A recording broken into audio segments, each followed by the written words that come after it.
Staring at herself in the mirror on the restroom door. Voices in her head that mirror what she's heard before. Hey, beautiful people. So I just wanted to stop into the space to kind of like keep up with our rhythm of consistency. I don't want to flunk consistency class. So here I am. I feel like I've been doing okay with consistency. I wasn't able to optimize this week and actually get a full-on reading in. So I don't necessarily have 5 hours to sort of like gift you guys. And I don't know how the space is going to go if I do sort of like do free readings. Tonight was the only sort of timing that I could get. So here we are. Okay. We've got a few different options ready for tonight's pick a crystal reading. This is for the Leo full moon that we have tonight. So the energies is to be able to sort of like give us a reading on what may be unfolding for us during this Leo full moon. It's definitely going to be interesting for us to kind of like see, depending, I guess. We did have the options on screen before. It was amethyst, opalite, and ruby, which is interesting because I had a meditation before I came in. So this is the ruby. This is actually a ring. This is clearly a necklace, and this is a crystal. I did a little meditation coming into the space beforehand to get sort of like a bit of a crystal reading to understand a little bit about the quest, I guess, that's sort of taking place for each of the different options that we've got. Hey, Samantha, beautiful. It's definitely going to be an interesting transit for a lot of us. There's a lot, I feel like the energies, and this was interesting, right? Because I was having like quiet time with God, and I was speaking about just the presence of like this. The way that he explained it to me is that pressure's being applied, right? Because pressure makes diamonds. So pressure's being applied during this Leo full moon energy. And we're going to be kind of, I guess the ego is going to be shedding some layers. So we're going to be, I don't want to say forced, but we're going to be encouraged. We're going to be encouraged into certain tides during this Leo full moon transit to kind of give us some opportunities to see where we might be a little bit rigid in our perspective. Egos are definitely getting some updating during this season as well, because obviously it's a season of release. So we're loosening the grip on certain belief systems. So we are getting some updates during this Leo full moon. It's going to be pretty intense for some, I feel like, depending on what work hasn't been done. So without further ado, we're going to go and dive into it and chop it up and sort of like see what's actually on the cards. We're going to start with the amethyst crystal, right? Before I get into everything, guys, obviously I'm trialing this format of being able to sort of like do these readings for you. I know that my free readings, my lives, get more traction because obviously then you guys can come in and ask your personal questions. So that's a little bit different, but I also still want to be able to kind of provide you guys with content. I couldn't do the whole shebang and I guess edit a video for you guys, hence why I'm live. Okay, I've got all of my little bits in place, I guess, to sort of like make it feel a little bit like a production, if you will. Okay, but let me know how you guys sort of like appreciate this format of contenting as well, because I'm actually going to get back into some of my previous content that I used to provide for you guys before, and see how you guys sort of like resonate with the space, because I've got a lot of assignments to kind of like roll out for you guys as well. Just to be clear with you guys, there's so many things that are coming this year for 2023, so it is going to be intense as far as class for us. I am going to dive into it, but definitely be sure to comment and let me know how you guys are feeling the content. Right, we're going to start with the amethyst crystal. So during meditation, what I got about those who are walking the quest that are drawn basically to the amethyst crystal, right? They pretty much, we got some comments going on. Hey, Mina. Oh, you chose amethyst. Interesting. So with the amethyst crystal, the download that I got on that is that there's definitely some mental updating that's sort of like taking place. I think that there's like a switch in terms of the paradigm shifts that are taking place during this Leo full moon. What I sensed in terms of those that I guess, chose the amethyst crystal was that there was a lot of opening that was taking place within the crown. And this is going to be like in a few different variants, right? So I'm going to like close my eyes and dive into it because they're like, we're going back into the space and getting the full download. So for those that chose the amethyst crystal, it's like there are certain neurological pathways that have been, it's almost been a little bit, I wouldn't say rigid, but that's not really it. It's just that it was finding the right course, right? To be able to really determine how the path was going to unfold. So this is a season of indecision that is kind of like coming to completion for some of those who've chosen the amethyst crystal. So there's a neurological alignment where the indecision is kind of like behind, and now it's kind of like focused on the decisions that have effectively sort of like been made, and now being a little bit more proactive within those decisions that have now officially been made. There's also another dynamic as well where there are people where their crown center is all the way open, and the downloads are sort of like flowing through. And for some people, they might be finding the quest a little bit overwhelming. During this particular season, God's going to be shedding that layer as well. He's going to be kind of that static that is kind of like I guess it's kind of like pushing out the feedback of the downloads that are coming in, right? Because we're sort of like remembering more so than anything, but the remembrance is kind of like being infiltrated by the resistance of the human. I guess that's the best way that I can put it, the human's resistance to some of the challenges, I guess, that may come along with the timelines of certain decisions as well, right? There's like all of these different downloads that are sort of like coming in. This is a good idea. This is a great opportunity to work through this situation. This is a great result for this issue that you're navigating. Like all of these things are coming through. And it's a case of actually being able to center oneself, to be able to take and receive the files, I guess individually speaking, but also to be able to juggle as well, because these files are relevant to like so many different aspects of life that's taking place, so many different dynamics of relationships that's taking place, basically, because manifesting is optimizing in this 2023 period. So for a lot of you guys, you're kind of like being a little bit overwhelmed by the stresses in the atmosphere at the minute. And I guess it's a case of more really sort of like taking a minute to center in first and foremost, and let some of the pressure kind of like ease its way out of the space. You're kind of like holding on to different thoughts for too long, basically. You're kind of like holding on to the thought, like there's a resolution that's come with that thought, but it's almost like the humans being in resistance to that download that one's receiving. And it's like, okay, this file's a dead file now.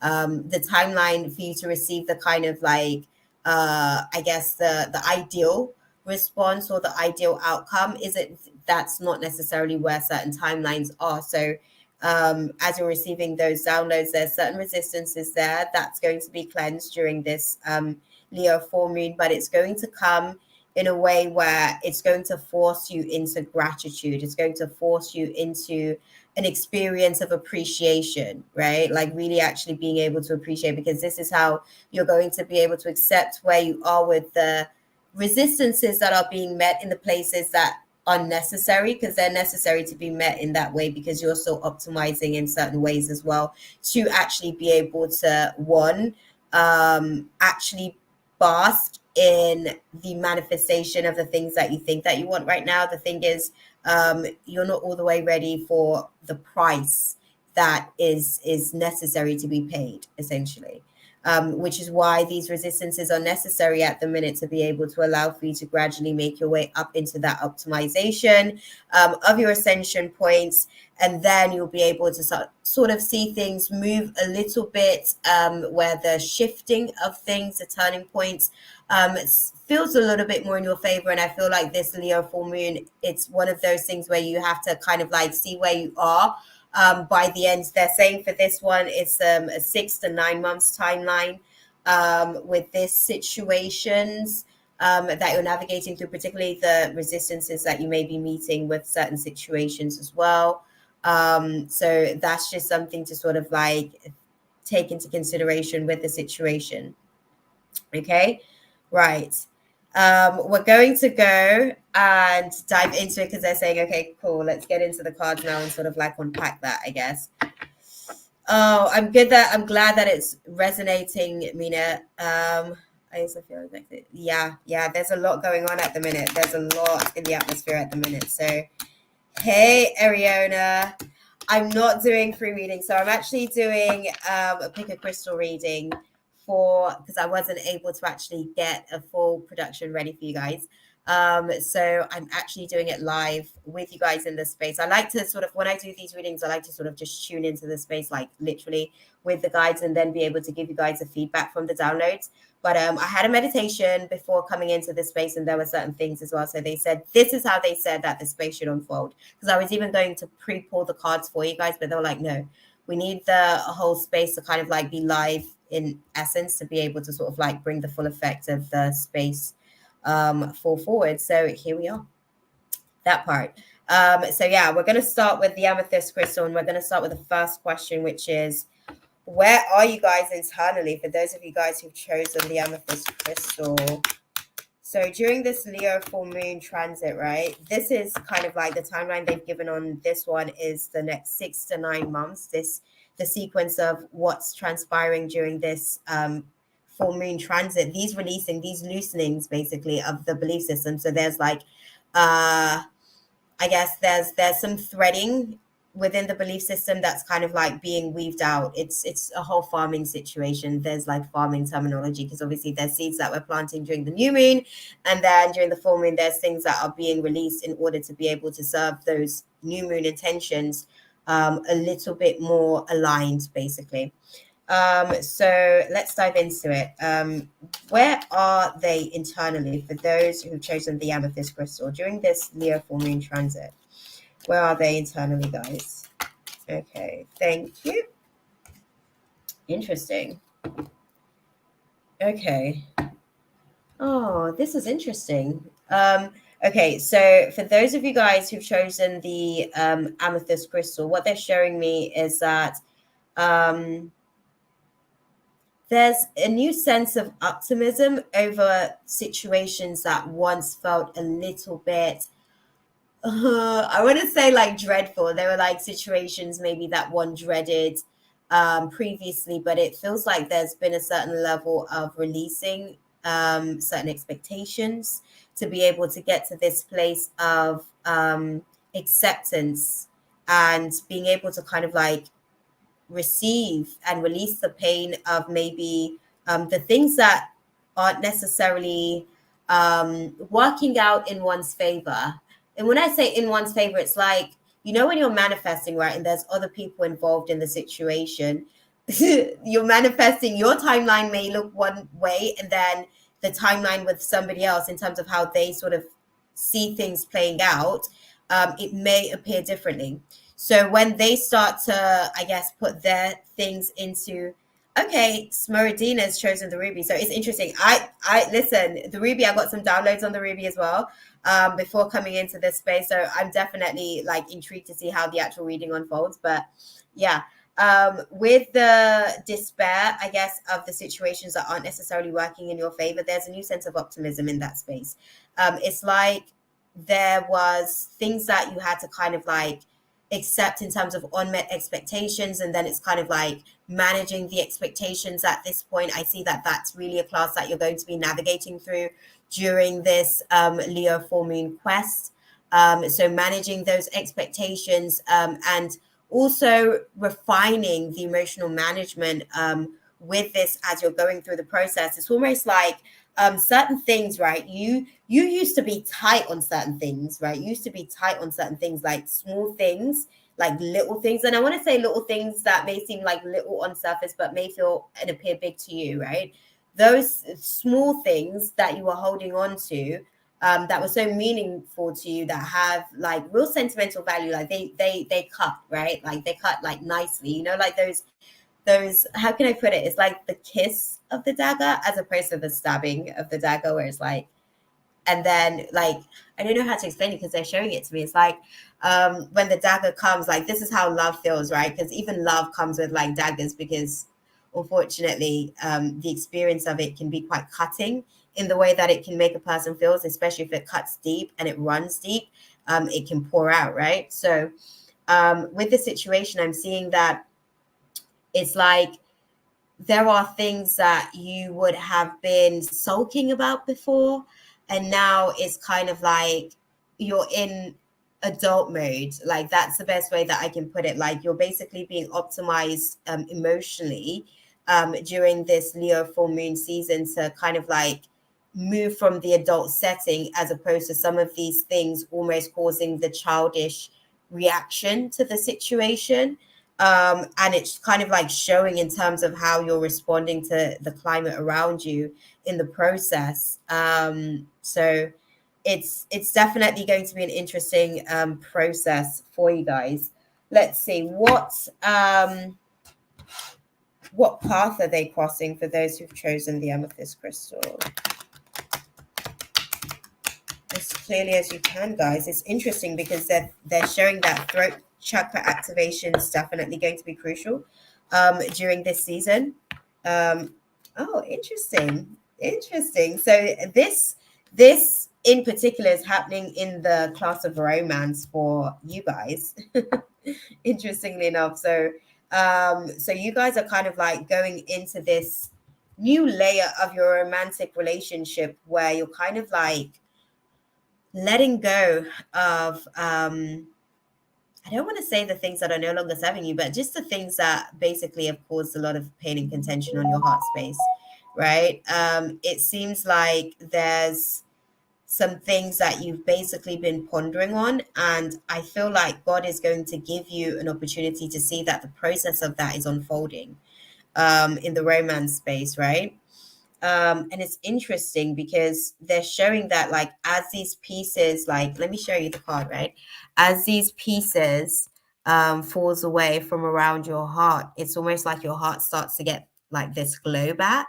I don't know how to explain it, but this Leo full moon's definitely going to be activating your heart space in your romance life. Because the heart center, hey, beautiful, the heart center is definitely the focus for you guys during this Leo full moon. Let's see, as far as like how to work your light. It's interesting, Mina. This is truth. Acceptance is sinking in and releasing the past. This is definitely resonating. Yes, I also feel the optimization on emotional space is happening. Yeah, there's a lot going on in the space during this Leo full moon. How can they work their life for this Leo full moon energy as they navigate? Because you guys are saying this is a 6 to 9 month timeline that's kind of playing out in terms of like the fullness of this seed, right? This seed that's kind of like going through a cleansing and purification. How to work your light. Oh, okay. Interesting. Okay, so the advice for you guys in terms of like navigating through this Leo full moon energy is don't dim to fit in. And it's about sort of like answering your inner calling as you're navigating through the space. So I'm going to say this, like, so what happens a lot of the time, so this is what I find when I kind of like go through the process of like an emotional update, right? When I go through a process of like regressing, it's usually when I'm not necessarily speaking up all the way. Like, I'm speaking to some degree, but I'm not like speaking like the fullness of what's necessarily on my heart, because maybe like some things feel a little bit like heavy and you don't necessarily know how to word those types of things type thing, and you kind of like just pull back because it's like, okay, I don't know the verbiage for this to be able to kind of like articulate it how I want it to land per se, right? So it kind of like can be a clear communication. You have to let go of things that you may be holding on to in terms of how the situation may fall apart, I guess. I'm sorry, I'm laughing at Jaylene's comment. I get with you, girl. It's definitely an intense sort of like energy, because it's almost like you're kind of going to be navigating through fear of falling apart you know. And when I say fear of falling apart, this is like your moment where raw power comes into existence. It's where instincts takes over, basically, because that's the thing. They love a good fall apart experience for the human, right? Because this is where instincts allows for itself to be able to kind of like navigate what is your natural nature. And this is basically where the soul is able to kind of like take over, I guess, like consciousness can move a little bit freely in spaces where pressure is applied, right? So the advice for you is to kind of like let yourself fall apart in the places that you need to fall apart. Again, because we're navigating through a loosening, this full moon's obviously about release, so it's a loosening of dynamics. So let me show you the card here, right? It's like as the pieces of you fall away, as the fragments of you kind of like kind of opens up, it almost allows for life to kind of like grow, because that's how space is essentially. Like life grows wherever there is space or the potential for life, it grows. So being able to kind of like fall apart or work through spaces of distance and differences, because that's what I find, those are the things that basically like puts relationships to the point of kind of like falling apart. Differences in opinion, differences in belief system, differences in emotional capacity and awareness, just differences on all these different planes, right? It's not necessarily a time to kind of like take a break on I guess listening to what's going on within yourself, because that's where you're navigating. That's like the intuitive calling that you're kind of like moving through at the minute. So definitely take heed of those cues. That's definitely going to be important. Like those moments of being able to fall apart. Because obviously, again, it's all about release. So this may show up in emotional stresses as well, to be able to kind of like give you an opportunity to kind of, I guess, release. So it may show up for some with tears, tears of joy, tears of sorrow, just tears of anguish for others as well. I'm seeing even for some, just like tears of anticipation, and for others, it's almost like tears of joy for clarity. So there's so many different areas where these little layers of self is going to start to sort of like unfold. So it's definitely going to be it's definitely going to be interesting. What crystal did you choose then, Shani? Because we're navigating through the environment, I guess, for the amethyst crystal at the minute. What is the message from the universe for those who've chosen the amethyst crystal, guys? What do you guys sort of like advise? Oh, wow, it's a whole thing. Okay. Interesting. Okay. So the message from the universe for you guys. Interesting. I choose them all. That part. Listen, it was so funny because the last reading that I did, I actually experienced all of them just in different areas. And I was like, damn, okay. It was just different classrooms. But okay, noted. Um, okay, so the advice for you guys, or the message from the universe, is I create mindful moments throughout the day, reminding myself that I am love and miracles are natural. Okay. And there's a side note to it as well. So I think that this is where your light focus will be. I feel like this is where your optimism, because we spoke about sort of like activating from that place as well. This is where your optimism is definitely going to be. So your optimism is really going to be sort of like looking at things from a place of just miracles being able to sort of come into manifestation. You know, like miracles, I feel like those are when the unlikely air in situations kind of like clears, and we're able to sort of like see, wow, this is what God was working on behind the scenes. All of a sudden we're able to kind of like be privy to that information as well, and it's like, whoa, big man, I didn't even know you were going to take us there. So I feel like for this card, what I'm sensing is that the shadow aspect to this as well, is that I am loving the energy. I am the loving energy of the universe. Oh, wow. Okay, so you have to love the energy of the universe. Interesting. Okay. Sorry, but my crown is proper like tintillating at the minute. So the shadow, this is what the shadow is going to be learning in terms of navigating through the space, right? Because optimism is definitely moving from the mindset of miracles are possible and are natural, right? The shadow is going from this place of learning how to love what the energy of the universe presents to it. So it has to then move into the vibration of love, because its resistance is to love. Its resistance is basically like, okay, let me break it down for you guys, right? So we're navigating through, this is talking about the romance class. Let's speak on that, because that's basically the area, the path that we're navigating for those who've chosen the amethyst crystal, right? The shadow aspect is like when you love someone, but they have their flaws, right? And you have to navigate through their flaws, but their flaws can sometimes cause the levels of contention where it may feel like dislike in moments, and it might be misconstrued as, oh, I don't like this person right now, but it's really, I don't like what this person's doing. I don't like how they're making me feel. I don't like what they're saying. I don't like their mindset. It's something about the person that one is actually, I guess, kind of like distressed by. It's causing them distress, right? Because it's basically like meeting as resistance to whatever it is that they're sort of like navigating internally.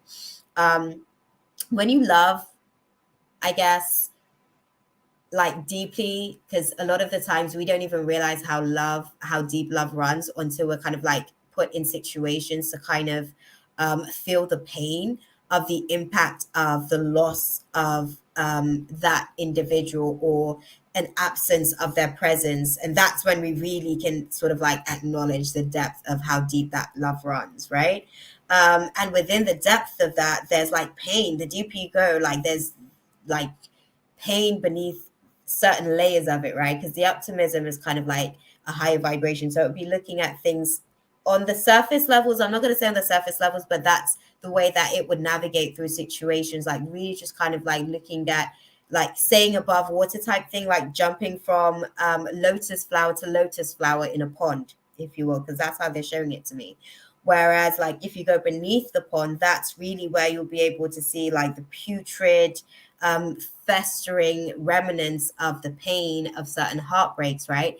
And that's where the shadow is basically going through a process of releasing some of its resistance to those that they love, and how those that they love may choose to love them, right? And it's kind of like releasing, you know, certain resistances to be able to come back to self, because basically because of their resistance to the way that you've chosen to love them, they're not necessarily, you know, sometimes we love differently, right? And sometimes the way that you choose to love a person isn't necessarily their love language, so they don't know how to appreciate that, and vice versa. Sometimes for ourselves as well, we don't necessarily know how to receive a person's love language because it's like so far removed from our own sometimes, right? And then when we're in the midst of that kind of communication where there's not necessary receptivity. So the dance is like stepping all over each other's feet and toes, as opposed to like letting the energy flow, right?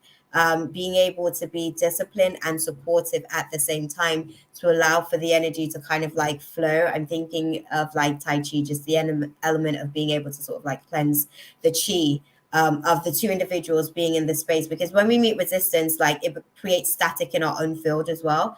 But when we can flow, it actually allows for our energy in essence to be able to kind of like expand in itself. So yeah, the shadow is actually going to be learning how to come into oneness with the reality that, you know, the story that the shadow is telling isn't the only narration on the situation. No, I don't like this person's flaw, but guess what? I love them in spite of that.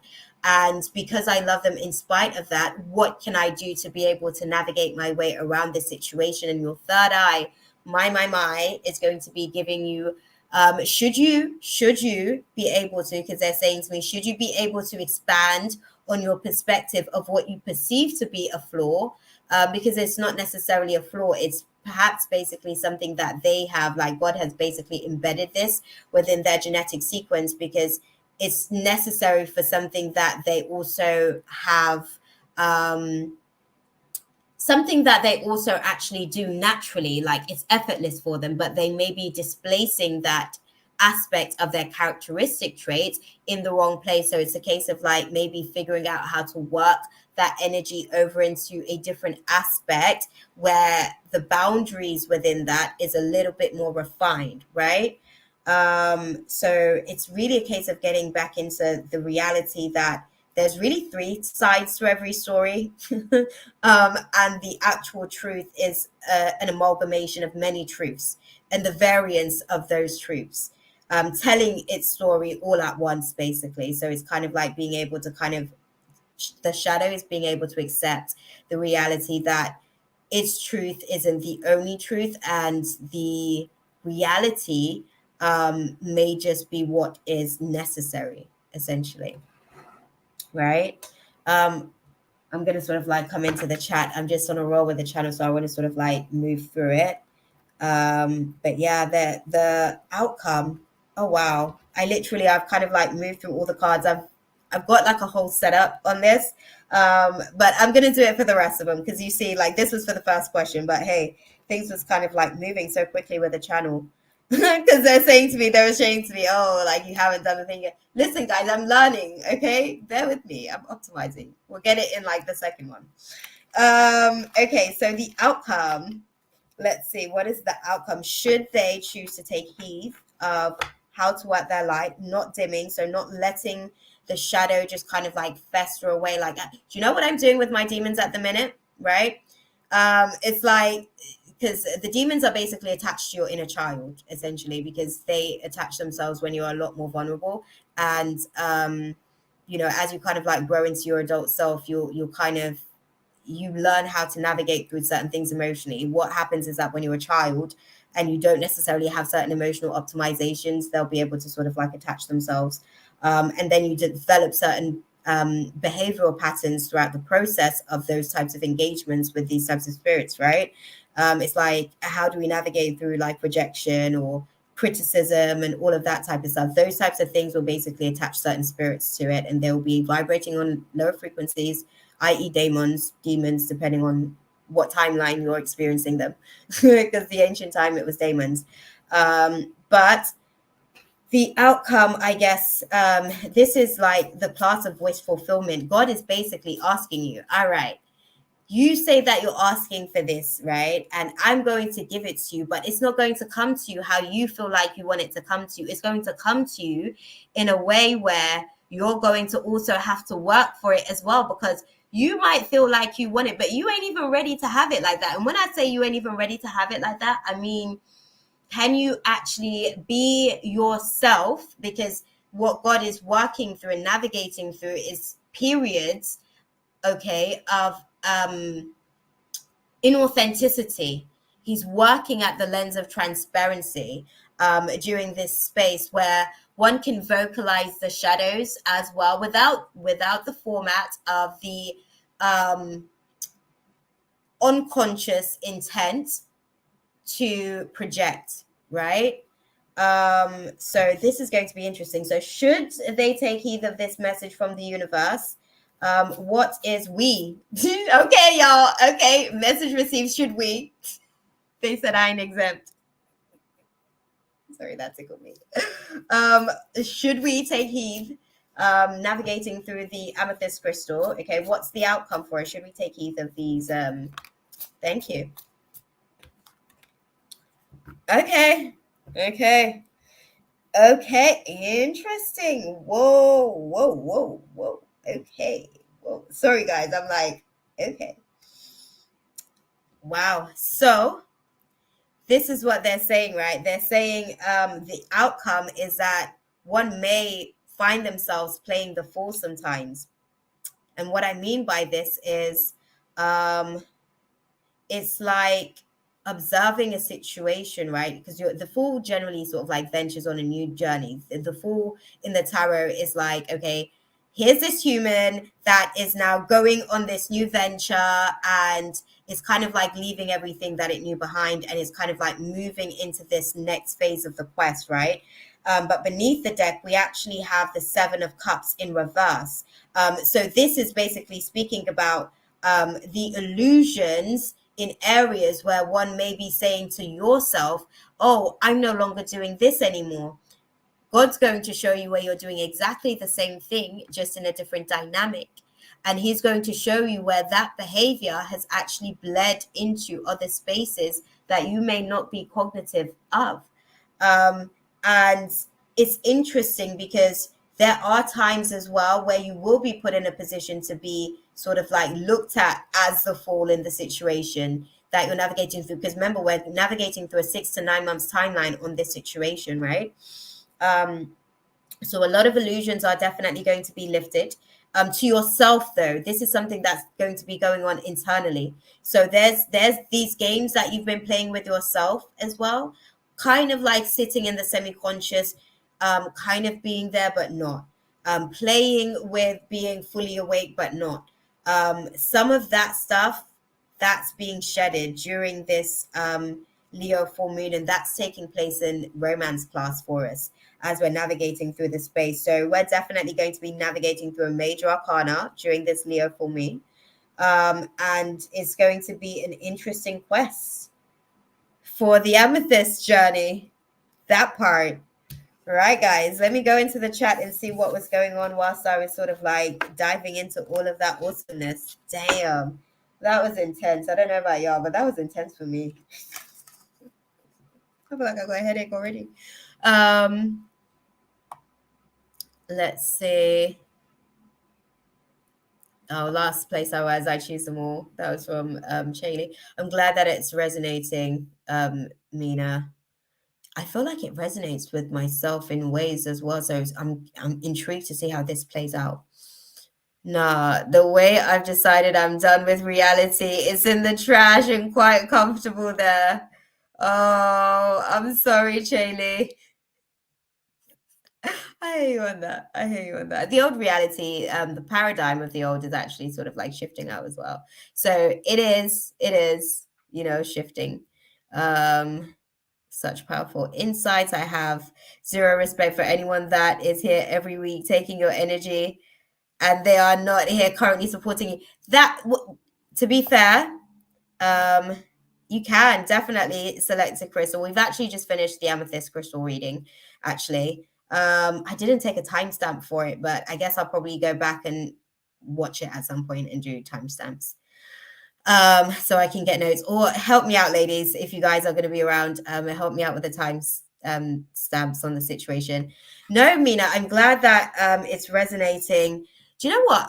The thing about the situation is, obviously, I know that for the free readings, it's a little bit more personal, and the guides pre-warned me, Chaley. Interesting. The guides pre-warned me, obviously, a few things. Like a lot of the times when people come in for readings, it's like they want to be able to get insights on certain things because God's trying to communicate to them, but their own thoughts is basically blocking the receptors to those channels of download. So when they do get drawn to a reader to be able to deliver whatever message needs to be relayed to them, it's one of those things where, God needs them to receive that message there and then type thing. But I'm finding like with this type of content, this is why I'm trying to sort of like find. So we had the amethyst crystal, we have the opalite crystal, and we also have the ruby crystal. Yes, they are selfish, children of God, Chaley. You are right there, but God's working on, bringing us all, I guess, to being a little bit more self-full so we can pour from a full cup. I think it's just a thing in society in general today. Not everybody's optimized for that, actually. People generally have the capacity solely for self. They haven't necessarily like tapped into the collective hard drive just yet, where it's like, okay, I have the extension to be able to kind of like, I'm big enough. My energy is big enough. I guess some of their energy is still a little bit small, so it has to be like in preservation mode type thing. So it's all good, but we move nonetheless, man. It's just one of those things. But I hear you. The guys already pre-warned me about coming into the space, but I'm just here to do my assignment nonetheless, girl, because I know that as far as the way that things are going to be sort of like moving throughout 2023, like that's why I'm even in the space now, because I know that I don't want to fail consistency class. Okay. I've been doing okay so far, and I know that even with the rhythm of time kind of like picking up because manifesting is happening so quickly, I still have to keep on top of my assignments and stuff. So I had to come in here because otherwise I'm gonna have to like learn a whole You're amazing. That was I appreciate you, beautiful. I appreciate you guys for sort of like stopping in and letting me know. Because what they did say to me is that the people that are really here for you are really here for you. And they'll be present, and they're the ones that needs to be able to sort of get access to the information there and then. And they'll be able to sort of like have the camaraderie with you. So I was like, okay, cool. You know, my peoples are here for the most part. So we'll do that. That's a good space. That's good enough for me. I feel like you know, I guess once I kind of, I guess, optimize the space with putting out content, because I think at the minute, because I basically have spoiled people. That's another thing as well. They told me I basically spoiled people, sort of like expecting the free readings live on Fridays, and I've now even like extended my time where I'm like here for like 5 hours. I'm like, whoa, I've been doing that for like a good couple of weeks. Like, what the hell? I'm like impressed with myself in that regards, but at the same time, it's also like a lot of intensity, right, to sort of like navigate through as well. Yeah, definitely. Do you know what? Being here actually makes me feel like, okay, I'm doing the stuff that I'm here to do as well. Because like the mundane stuff, I generally feel a lot of the times like I'm so over this. I'm over it. I'm over it. So I hear Chaley when she says like she's over reality. I'm like, yep, yep. I manifested help with my rent. That's what's up, beautiful. Yes, we love that. Oh, do you know what? I love that for you. Look at that. I'm telling you, manifesting is happening really, really quickly. So, like, we definitely can utilize the energy for ourselves at this point.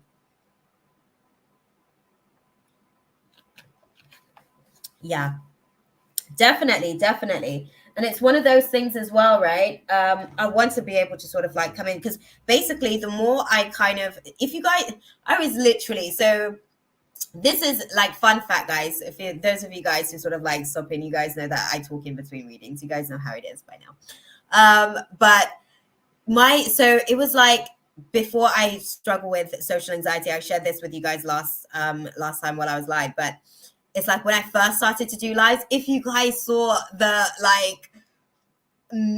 ball of anxiety that I was a mess. I was a whole mess. Like I'd be sweating, my hands would be sweating underneath, and I'd be like, my heart would be like this, almost at my chest. Because I'm actually pretty shy, actually. And I've had to sort of like come out of myself and use my extroverted personality instead, because I'm a bit of an ambivert. I actually like my own personal space and time, but I can be like extroverted when I need to be. And it was funny because that girl was kind of like looking at me where I am today, and she was proud, and I was like, that's what's up. That's what's up, because that was like a good maybe 5 years ago. So that was really, really interesting to kind of like shed the layer of her doubt, because that was the thing. That's why she was so anxious. Like it was so beautiful because as I even felt it, it was almost like my wings, like I ascended to another level, and it was such an amazing like experience. It was lovely. It was really nice to kind of like have that ascension checkpoint, because like, yeah, my wings got up to another level. So now like I can fly, I can soar a little bit further. Do you know what I mean? So that's what's up. I loved that.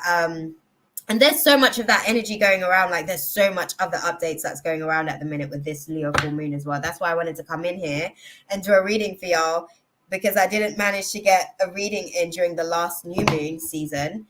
But I guess I wasn't supposed to for the most part, right? So we're gonna go and dive in. Opalite. I appreciate you guys, seriously. Same here. Yes, girl. Yes, I'm telling you. I'm proud of me too, man. Like we've been having some good chats with each other about the situation. Also proud of you and how far you've come.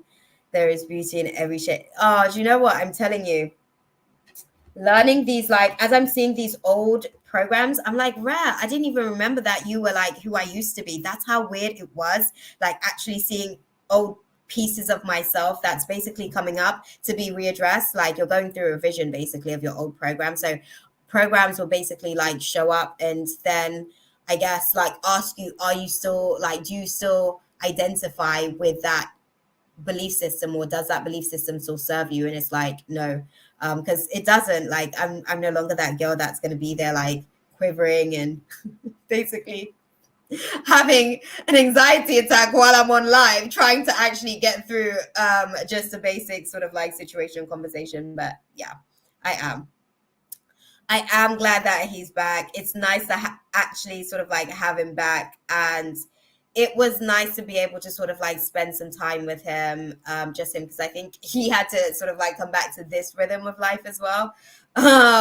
So that was like interesting as well, I guess, because I literally, even when he came back, I was like, I feel like I've grown in your absence. Like, I feel like I've literally like optimized.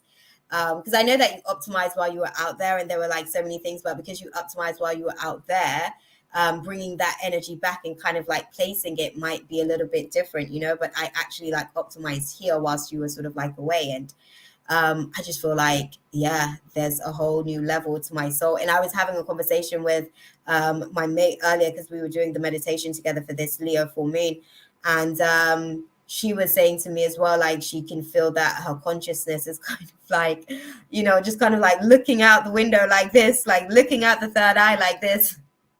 Like, obviously the humans looking with the two physical eyes, but you know, the spirit, the soul's just there like looking at the third eye like that. So it's interesting. But we're going to get into the opalite crystal and see. Firstly, we're going to do it properly, right?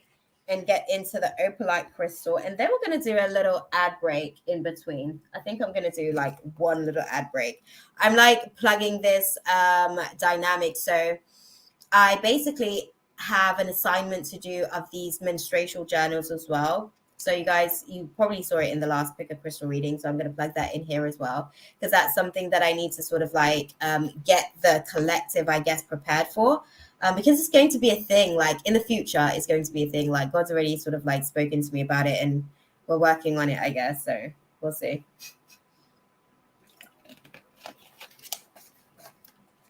But yeah. Yeah, like serious stuff. I love the way you put it. I was wondering the same. I've grown in my up. Literally, I felt like I had to explain to him, like, I know that, like, you're coming back to a new woman, and I don't know how to even explain it to you. All I can do is, like, you'll probably, like, just see it in the way that I respond, I guess, to situations, because I feel the shift. Do you know what I mean? It's just one of those things, like, I knew that happened. You look more tired than normal. That's so. Yes, I am. Like, I literally had my nephews this weekend.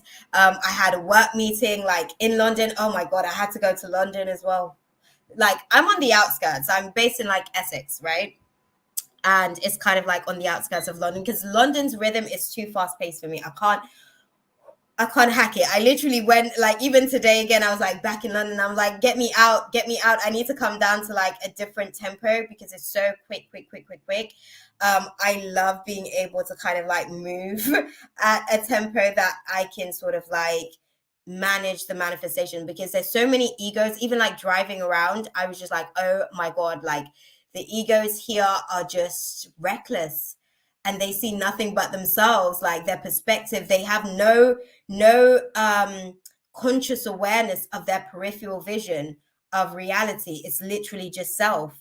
And it was just like, whoa, I need to get the hell out of here ASAP. So yeah, I was like, literally, it took a lot of my energy, and being in those types of spaces as well, it drains me very quickly because it takes more. Like you're manifesting not just for yourself, but everybody else as well that's in the space as well that may not necessarily be cognitive of the scene that we're actually playing out. So yeah, it is exhausting when there's like even more people. God.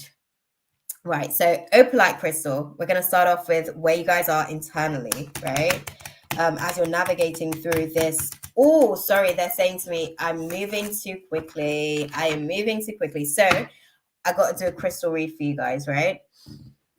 For you guys, it's interesting because you guys are actually getting a cleansing that is taking place. So for you guys, I'm trying to sort of like be able to sort of put it into perspective.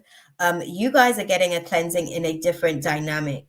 It's not necessarily just on a mental and emotional level, you guys are getting a spiritual cleanse. Because when they were talking to me about this crystal, they were talking to me basically about psychic attacks as well. So what's happening is that I tell you guys, as we're kind of manifesting this whole demon time thing, is becoming like, it's creating portals basically for these low vibrating spirits to be able to kind of like move through wormholes basically in time. Obviously we can't see it with our physical eyes, but it's a thing that's basically happening. Is that's how they're moving, and this is how they're actually like manifesting, because they're building this belief system within the collective about demon time being a desensitized programming, so that they can move and jump and shapeshift through the humans, I guess a little bit more effortlessly. Right. I did get some tea on their situation as well, because God did speak to me about how he's going to utilize that for the humans optimization process as well. Even though they have one sort of like perspective, I don't want to speak anything because they listen, they hear, they're trolls. So I'm not going to like give anything per se as far as like what me and God sort of like discuss in terms of how he's going to utilize that. I'm just going to sort of like let that play out, and we'll sort of like discuss as things kind of like goes on and unfolds as well, because that's something that he's basically said to me in the situation as well. That's something that I need to be mindful of, because they are out here and they're designed to be that way at the minute, because the optimization of Homo sapiens, just like Cheney says, are being optimized. Evolution in general is being optimized at the minute. It's not just us; it's actually like other species as well. That's actually being integrated into the evolution of like this collective painting, I guess. So yeah, for you guys, you're kind of like navigating through this awareness of efficiency. Efficiency is the class, I guess, that they were sort of like speaking to me about with this situation for you guys. And why I say efficiency is because stealthiness is what's going to be sort of like intended. It's going to be, it's a necessity. That there you go. It's a necessity for this class that we're navigating through, right? Sorry, I'm kind of like navigating, because as this how can I put it, with this the opalite crystal, as you're kind of like navigating through this Leo full moon situation for you guys, I want to say this is more so because we were dealing with the crown for the actual the amethyst crystal. I want to say we're dealing with the third eye. So there's definitely some forgiveness, I guess, that's going to be sort of taking place for you guys as you're kind of navigating through the process of this Leo full moon. There may be, oh, I'm seeing that there may be like a few different scenarios where you have to kind of, you're being optimized in that class of forgiveness as well. There are certain things basically that you've been praying on. Basically, you've been praying on not wanting to feel certain pains of certain situations, but God has basically been showing you, and he's been trying to advise you that the only way to not feel the pain is to forgive, and not like they're saying to me, not like the surface forgive, like where you kind of like make the decision, but actually go on the quest of the forgiveness and like let it play out, where you kind of like allow for it to gradually kind of like move off your heart space, right? Where when you say things, you're moving from a place of neutral, because that's where forgiveness brings you. It brings you back to neutral. So this amethyst, it's really one of those situations where, as you're kind of like navigating through the energy of this Leo full moon, you're being brought back to a place where you're getting an opportunity to I don't even want to say re-revise. You're basically just being brought back. You're being grounded. You're being grounded because your energy, unbeknownst to you, because this is how they're putting it to me, unbeknownst to you, because it could be tugged, it could be pulled by situations, right? It wasn't necessarily centered all the way. It's not necessarily anchored. That's what they're saying. It's kind of like when you pull the anchor up on the ship, And then the anchor like means that the ship can now sort of like go. Now you're about to sort of like sit port, basically. You're about to sit port. So you need to anchor in the places that you've been moving through forgiveness, the process of forgiveness. You're going to have to sit in those places. The you're going to have to, because those are relationships, right? Relationships. So the boat, I'm literally trying to sort of like break down these contexts to you guys so that like it can even be sort of like understood in the way that they're sort of giving it to me, right? Because the way that they're giving it to me, it probably like fully makes sense. So I want to give it to you guys. I'm going to close my eyes and go with it. So like you're going to be pulling up port, right? At the place that you left this relationship. And what you will see when you come back to this port at the place that you left the relationship is that there's a wreckage, there's damage. Um, and you're in that place or that space of time on your own, because this wreckage or this damage has caused like whoever the experience of this forgiveness in particular that is taking place with, they're no longer present, they're no longer there. It just so happens that you're still there in that space because you haven't moved on from it, you haven't moved past it. Time has obviously moved beyond the space of that existence and that experience, but you haven't necessarily moved on emotionally. And it's one of those situations where during this Leo full moon, you're going to get an opportunity to be Bixby, not now. You're going to get an opportunity to be able to really go back to that place and look at the wreckage, like look around at the wreckage of that relationship, look at where you went as well, because it's almost like it's going to sort of like be pulled back in during this Leo full moon. It's kind of like going to be pulled back into existence, like some of this emotional purging that needs to come up and out, right? This is how it feels like. It feels like some of this stuff, it kind of like came up, but it kind of got suppressed again and came. So it's been going through this dance, but it's almost like God's going to pull it from you during this Leo full moon.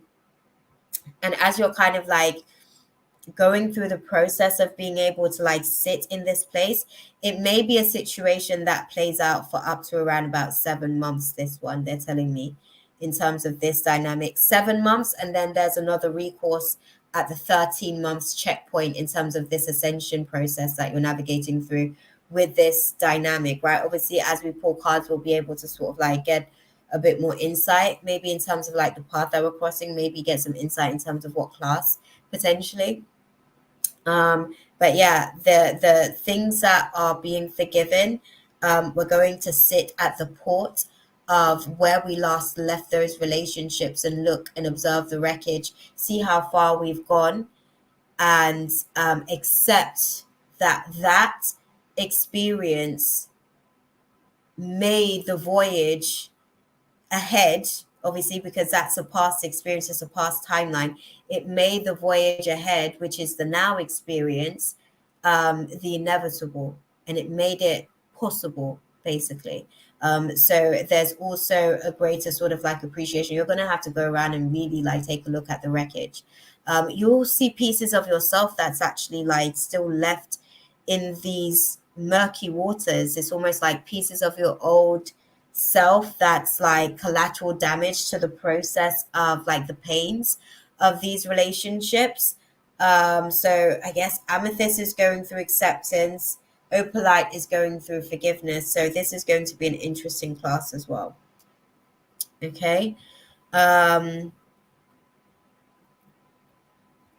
see. Yeah, we're gonna go and like unpack the cards on the situation, because it seems like it's definitely going to be some insightful stuff. Crazy. Shaylee says, good God, that's on point. Crazy. Had a reading yesterday telling me to get rid of my anchors of pain. Yes, beautiful. And one earlier about forgiveness. I'm telling you, this is another powerful reading. Listen, the stuff that God is, the way like the way that the energy was at like the start of the week, like Monday or Tuesday, and I was saying to God, oh my days, like what is going on? Like everyone is like, they're hypersensitive, their triggers are going off, and it's like alert, alert, and people are kind of like regressing for those that aren't necessarily as optimized as they thought, right? Their initial reactions, like the reaction and the outburst, right? And God's letting me know, look, I'm doing bits for this Leo full moon. You have no idea. I'm like, okay, I'm just gonna make sure that I can play my part. And I'm gonna try my best to keep like all of my shadows in check. And like that's what I was saying to you guys earlier. Like when my demons show up, like if I feel a little bit of something, I'm like, okay, cool. What is it that you want to say? Okay, I'm going to relay that. I'm not going to let you speak for me, but I'm going to relay that in a way where I can get a different outcome. Because if you speak for me right now, like I've got a good thing going. I'm not trying to mess up the energy type thing. You know what I mean? So we're literally like learning where we actually are in terms of our shadows and the work that we actually do with those. Um, yeah, Charlie's saying, haha, little do they know I'm done ascending. No, you know, as long as you're here, your avatar is basically being moved by the tides of these moons, and it's actually charging up your avatar anymore. Anyways, no more conscious corporation, and I get that. I get that. Massive collateral damage. Definitely, definitely. I think I I have my moments as well.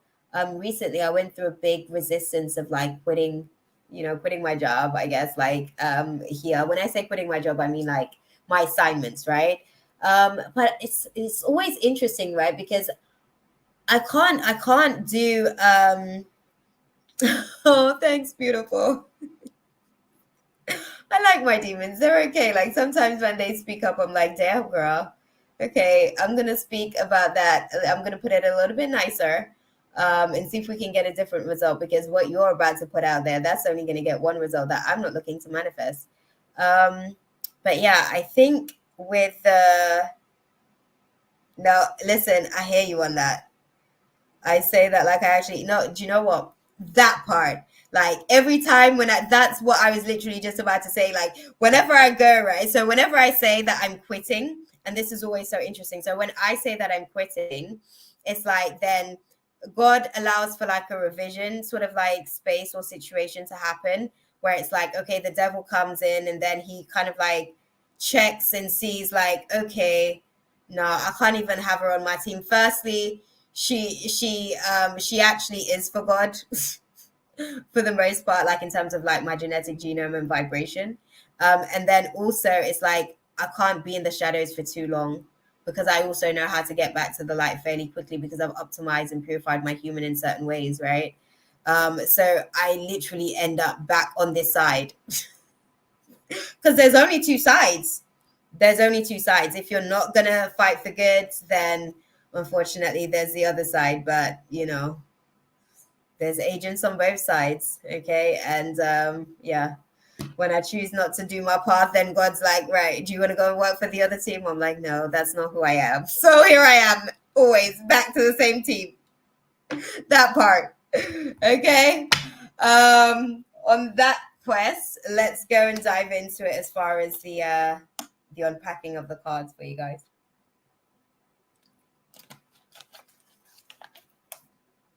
Right. Let's see.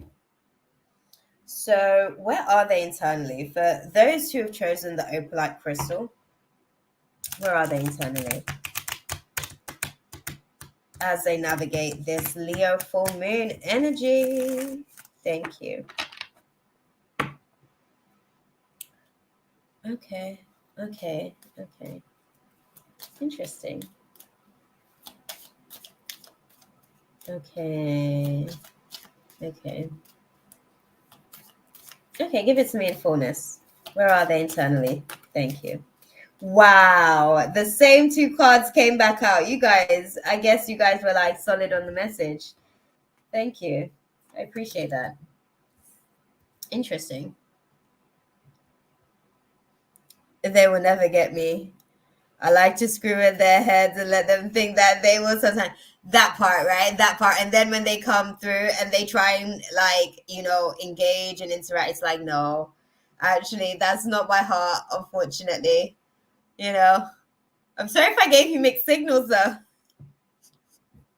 I was just having a moment. Ignore me. That was my human. She was just navigating through some stuff. That's usually the conversation. I'm like, forgive her. Okay, so interestingly for you guys, right? And it's so funny because when I was like shuffling the deck, it actually these two cards came up, and it's funny because you guys have got the star card in reverse again, and that was the card that came up during the amethyst. That was the only card that came up. So this is a continuation for some in terms of the what that's that part. In terms of the work that's actually taking place for this Leo full moon, is very, very interesting. So um, there's been a sense of like hopelessness before. It's kind of like this deep despair about just things that had to be let go, because God said the story had to play out the way that it played out. And it felt a little bit discouraging, like, yo, I thought you had my back, man. Like when you're kind of like in the midst of the calamity, and it's like you feel like, where is God in the midst of this? Do you know what I mean? It's like, where is he? Like, seriously, where is he? I thought you told me that we were going to be walking through this together. I thought you were going to walk me through, like, where are you? Hello? Is anybody out there? Jack, come back. Listen, that's the way it can sometimes feel when you're all the way in the shadow realms, right? Because you're sort of navigating through your humans. I guess I don't want to say resistances because I keep saying the word resistance, but that's what it is. Your human gets resistance towards certain things, so it has to go within itself to be able to get inside, right? But it seems as though where you are in terms of navigating through the energies during this Leo full moon is there's a fear of the unknown that's really actually what is triggering these feelings of hopelessness, right? It's just like, well, how will it play out? Can you trust God to be able to kind of like deliver on certain things? And I think that that's the kind of like dance that's sort of happening. And I guess on the other side of it, it's almost like you come to this place of emotional balance where you realize that you can trust God, and you can trust that you can let things play out and things can actually work out better than you could have written the story itself as well, right? You would have wanted the story to kind of go a certain type of way, but because God sees like the entire chessboard, his way of writing the story would be a little bit different in essence, right? So it's one of those situations where as you kind of like navigate through the process, you learn how to juggle, you learn how to balance, you learn how to prioritize the different feelings that are coming up, right? And it's interesting because you know how they were talking about having to go to port, right?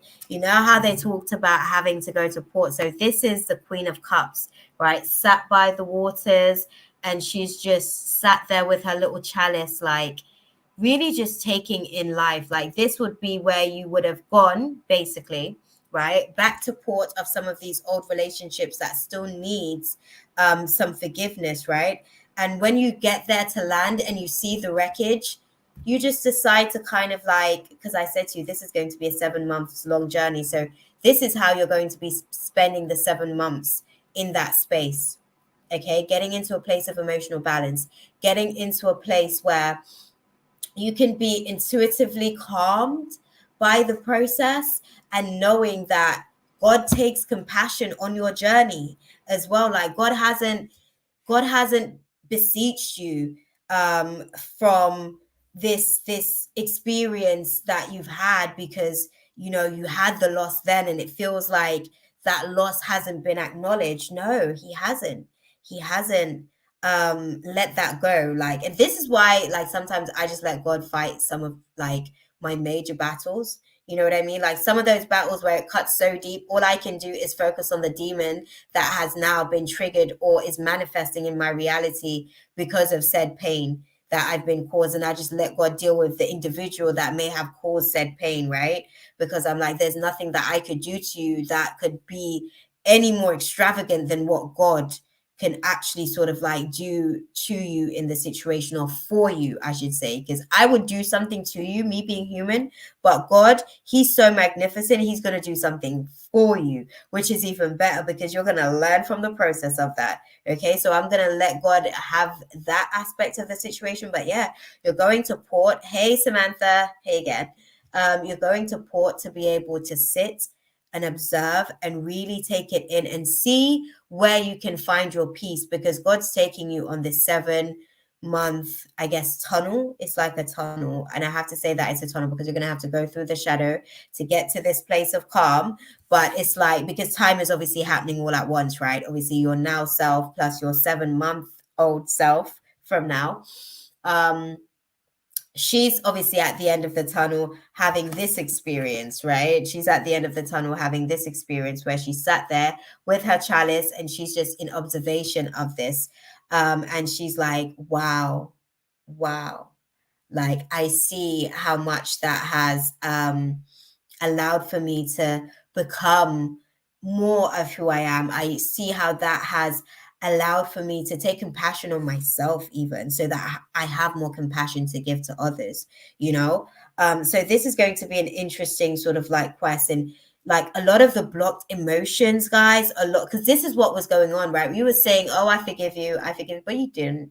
You didn't. Like, and really, like, God was like, no, you don't.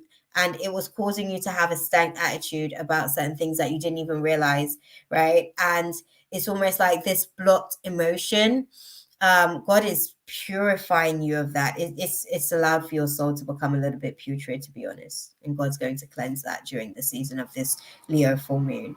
And he's, as he does this, he's going to remove any confusion in the process, because you think, or you thought that you were one way, but you're also, God's going to show you as well what you did to allow for certain things to play out the way that it did as well, because this is how he's going to give you an opportunity to be able to forgive not only the individual, but to forgive yourself for allowing yourself to be in that kind of position. He's going to show you how you place yourself in that position in the first place. Won't he do it? That's so amazing. Like, that sounds amazing.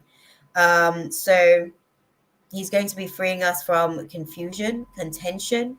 We're definitely going to be like really optimizing in terms of our poor decision making, right? Because that's what this process on the other side of the situation is for, right? If we can choose to sort of like forgive them and forgive ourselves, in the space, we almost getting an opportunity to take off the blindfold in terms of how we're making decisions, right? Take off the blindfold, because that's what forgiveness does. It releases you from the captivity, because basically this is something that the guides explained to me a while ago, right? When we hold people, basically, like when we don't actually like forgive them, we hold them in a prison, basically within a fragment of our soul, basically. And the piece of ourself that experienced the situation, that got broken by the situation, that is moving from that place of pain, right? From that situation, that person or that part of ourselves from that timeline holds that person in a mental and emotional prison. And that person that you were then, who experienced the pain, they have to sit there as God to like that person, in terms of like not forgiving them, holding on to what happened, holding on to how it happened, holding on to why it happened, holding on to how it played out, in spite of what you may have felt like you could have and should have and did do, to prevent certain situations, but they were the inevitable, so they played out, right? And the inevitables are definitely the things that are like the most probable for what is going to like make you your best self. Like, this is the thing that we have to remember as well. Obviously, I know it's not fun doing it, like the humans, like, oh my god, like dragging their feet, because like even as I've been trying to optimize my human as well, and my soul's been having like conscious communication with my human to be like, look, this is some of the stuff that God wants to do with us. Are you ready? Are you going to be prepared? And all of these things.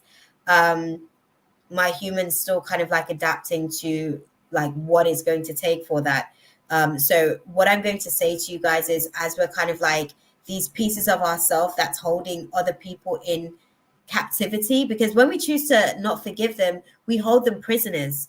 And basically, that piece of ourselves is literally on that timeline, guarding them, holding on to them. So we don't even have the energy of that piece of ourselves. So we kind of have to like go through the process. That's what forgiveness does. It basically allows you to call back certain fragments of your soul that's basically fragmented and scattered in different timelines, which allows for you to then be able to optimize your human on your present timeline to move forward, right? I hope that I'm breaking all this ish down, because they were giving me a whole spiel on the situation. But I'm going to just pull all the cards, and then I'm going to come back to you guys in the chats, because they're saying to me we're ready to kind of like dive into the fullness of the reading, right, for the opalite crystal. Right, so those who chose the opalite crystal and will choose the opalite crystal when they sort of come across this reading, what path are they crossing for this Leo full moon? Wow, still again, this is a time-sensitive situation. Look, healer of ages. Healer of ages. Like, this is what's happening. Like, old timelines are being healed and released during this Leo full moon transit. What path are they crossing during this? Thank you, guys. Thank you. Wow. Didn't I say to you guys that this is about the third eye? Look, sixth chakra, okay? Sixth chakra. And it's about broken homes. It's about broken home situations. So this class that we're crossing, this is about broken home situation. Obviously, the amethyst, that was for the romance class. So let's make sure that we take them downloads. I'm going to have to watch this back myself and take notes, y'all. But hey, Pearl. So this class for the opalite crystal, this class that we're navigating through, this is family dynamics. So this is all the broken home situation that we're sort of like navigating through, things that we haven't necessarily forgiven, things that we're still holding on to. That is basically, so when we hold on to things as well, this is another thing with forgiveness, and this is how crafty these types of spirits can be, right? When we hold on to things, what happens is that we actually, when God is trying to give us foresight, because we're so busy looking at the hindsight situations, because now we're like looking at the past situation. Oh, if I had known this. Oh, I'm at crystal number 2. Crystal number 2, the opalite crystal. Oh, sorry, let me sorry, they just addressed to me again that I didn't do the this is a question that we're on as well. This is the path that you guys sorry guys, I promise I'm gonna get a better look. This time I actually managed to get it on the second card, so that's progress. Thank you. Sorry, I'm being graded on this live as well, so I need to make sure that I make sure that I keep all of my stuff on point in terms of like what they're sort of like putting across as well. But yeah, so it's interesting because what we're navigating through with this season is definitely like activating the sixth chakra. So definitely utilize Archangel Metatron as you're navigating through, because sometimes like when I'm struggling, oh my god, listen, there are some things that are more difficult. You guys know, like when there's like certain parts, we've been speaking about this, when there's certain parts of the love that cuts like really really deep, and the pain like hurts really really badly, like I've had to go to God a few times, right? Ruby, interesting, you're not the only one that's chosen the ruby. I'm going to come to you on the ruby crystal because I already got some downloads as well, some precognition as well, coming into the space, so I'm going to unpack that for you. It's interesting. So yeah, with the when I find it difficult sometimes to be able to kind of like let go of certain things, I'm like, God, I'm struggling with this one. I'm struggling with this demon. It keeps whispering in my ears. It keeps taking me back to the timeline, trying to drag me back to it. Like sometimes I'll appease the demon. I'm like, do you know what? I really don't have time for this. Like today's not the day. Can we do this on Thursday? Like sometimes I'll do that because I'm like, I need to optimize today. I've got too many things to do today. So I can't just sit here with you and sit in this feeling today, and sit on the trauma of it all.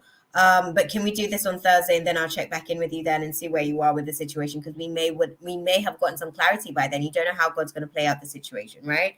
Because sometimes the climate is just reactive like that.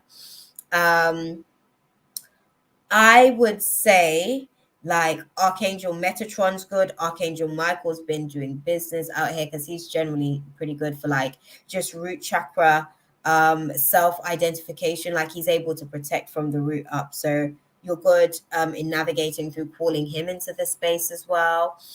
And I guess as you're kind of like navigating through the path as well, it's kind of just like accepting that that wasn't necessarily for you. Like what you hoped that the situation woulda, coulda, shoulda been wasn't the way it was like best designed. Like the way that you wanted it to be wasn't God's plan, basically. Like this is how they're giving it to me. Like that wouldn't have been fruitful for you long term. You were looking at like a short term aspect of the situation. Okay, the ego was looking at its self-gratifying self, right? It wanted like instant gratification with the situation, so that's where it was looking from. But it's like, no, God was protecting you from a situation further down the line, right? By being able to have some of these explosive situations play out the way that they did.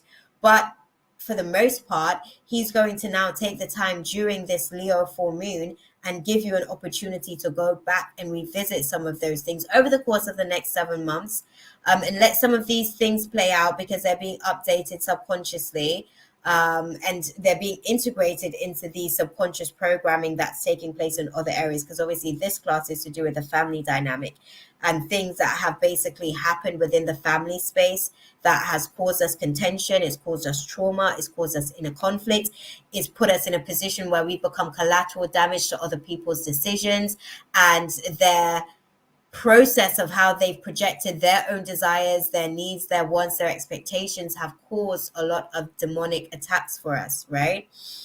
So we're navigating through the forgiveness on some of those situations.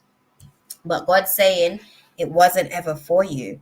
Like it wasn't ever designed for you in that way anyway. So just be still. Like how I'm hearing it, they said peace be still, to be fair. Recall the Queen of Cups, they're taking me back to that. So it's going to be interesting 7 months as we kind of like navigate through the process of this. Remember, the romance class is going on for 6 to 9 months. So write down these timelines, guys, because it's going to be interesting. Because obviously, as I do readings, obviously there's layers of these things that will unfold. You see what I'm saying? So the next moons and stuff, because I'm going to do these for you guys on the new moon and full moon. Hopefully I'll get around to the new moon one. I don't know. We'll see, because I might be traveling by then. But so far I'm optimizing on the full moon ones, and we'll keep that rhythm going for now. But this one's to do with family. This is to do with family class. Let's have a little look then and see. Sorry. Okay, I'm thinking, did I get the cards mixed up? Because they kind of like, a couple of them kind of like let's similar-ish in terms of I guess the art to them. Sorry, I'm like making space because you guys know this. I was thinking, I told you guys last week, I was thinking if I need a bigger table because it gets filled up so quickly. Interesting. Okay. Okay.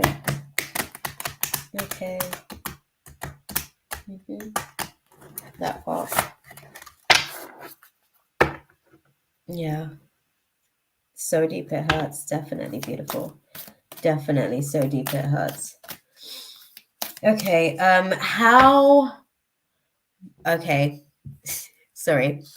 What is the advice then for us as we kind of like navigate through the energies of this Leo full moon on how to work our light? How can we work our light as we navigate through the space of this dynamic in the Leo? Okay, thank you. Okay, interesting. We're navigating through the path of Lemuria, creating heaven on earth. It's happening. So what this is to me, and at the bottom of the deck, we've got, again, this card sort of like popped up in the last reading as well. It says, answer the call. What is your soul calling you to do? So this is telling me, right? Because this is a conversation that I was like having with my mate. It's almost like consciousness is literally just out here letting the avatar know that it's time to sort of like take over. There's layers of God that's basically just really activating in people, like their Godhead is being activated during the process of this Leo full moon. But the advice on how to work your light is really understand what your soul calling is. And when I say what your soul calling is, it's not a one thing. It really isn't just one thing, it's many things. And you kind of like learn new things about your soul's calling each and every single time, each and every single day, each and every single moment of the existence of your human allows you to become more and more aware in remembrance of exactly what it is that your humans actually designed here to do, to allow for your soul to fulfill its purpose, right, in this form. So the guidance for you is to really be able to understand that you are creating your heaven here on earth as well. And all you need to do as you're sort of like navigating through the process is to connect with your natural nature. Connect with your natural nature. Don't fight it, because what's going on with this forgiveness class that we're navigating through as well, right? It's going to allow for our third eye to basically be cleansed and purified, which means that we're then going to be able to see like some of this fear of the unknown that we have is because we're holding on to so much stuff from the past. We're clouding the third eye, that we're not necessarily giving ourselves room to be able to see seeds of the future, right? And we're spending so much time focusing on the past situations, and this is taking us away from our nature. It's taking us away from our nature because it's scattering our energies all over the place. So the best thing to do is to be able to sort of like connect to yourself, be empathetic to yourself so that you can be empathetic to others, right? Because the forgiveness part of the situation, I find that when I struggle to forgive others, is actually that I struggle to forgive my poor decision. Like I can't accept that I got hurt that badly in that situation. Do you see what I'm saying? But then really at the core of that, when I go deeper into why I can't accept that I've been hurt that badly, is the fact that I made that decision to hurt myself that badly. Do you see what I'm saying? So there's layers to the process of like the depth of the emotional processing to the situation, but it's not the time to basically like be combative, I guess. That time has passed. That time has passed. You're no longer in that timeline or in those timelines, because I'm seeing that there's loads of different series and scenarios when it comes to the family dynamics, right? You're no longer in those places where you're having to fight those same battles. You've been fighting those battles. You've been going through an internal conflict. You've been navigating through a internal challenge that you're basically creating for yourself by continuing to perpetuate that fight internally, right? Um, it's time to let it go. And when I say let it go, it doesn't mean you have to forget. It's not about you forgetting, but it's about you letting go of the pain. Because what's happened is that because you've held on to the pain for so long, you have a certain attachment to the pain. The pain has become a part of the story, right?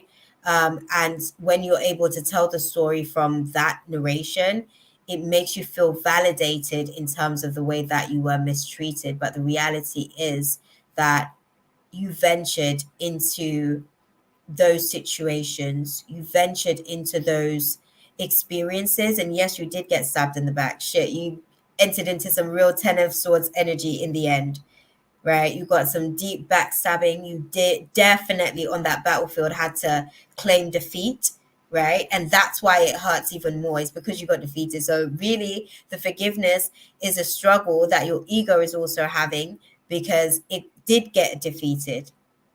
It did like lose on that battlefield. And I think that that's the one thing that is causing this holding and this, squeezing. It's like you're squeezing, trying to bleed this shit dry, but there's nothing left, my loves. And that goes for me too. Like, there's nothing left in it. Like, all that you'll get from it is shrinking of your energy, depression, nightmares, just complete over anxiety, being hyper vigilant, basically. And God wants you to release that. God wants you to let that shit go because it's not yours. It's not yours. It never was, right? And that defeat was inevitable to basically show you who you're around, the environment that you're around. Show you who people are, show you their true colors so that you can make a conscious decision on, okay, this is how I'm navigating through this situation. Not all like, barriers everywhere, because I know that boundaries are important, but barriers basically puts you back in a situation where God will pretty much have to update your programming, neurologically speaking, not too long from now, because like with barriers it's completely different. With boundaries you can have healthy conversations, discuss those, and talk your way through them. Literally, with barriers there's no talking. It's like, this is it, it's final, we can't talk about this, it's ended, right? So it's just a case of being able to kind of like navigate through the situation by really sort of like listening to your natural nature, because that's not who you are, even, because that's what happens as well with forgiveness. It kind of changes you a little bit. It taints your sense of self, and then the things that you feel like are unforgivable sometimes causes you to be a little bit bitter, and it shows up in different ways. You might find yourself being a little bit more short. Your patience is not where it used to be. Your temperature is constantly hot and cold because you can't regulate, right? Like, those are some of the things that God's going to be helping you to release and just free yourself from during this Leo full moon, because those are some of the symptoms of this lack of forgiveness, of some of the things that you haven't been able to forgive during the family sort of like dynamics, as far as that class, right? Hold tight, guys. We're going to go to the message from the universe.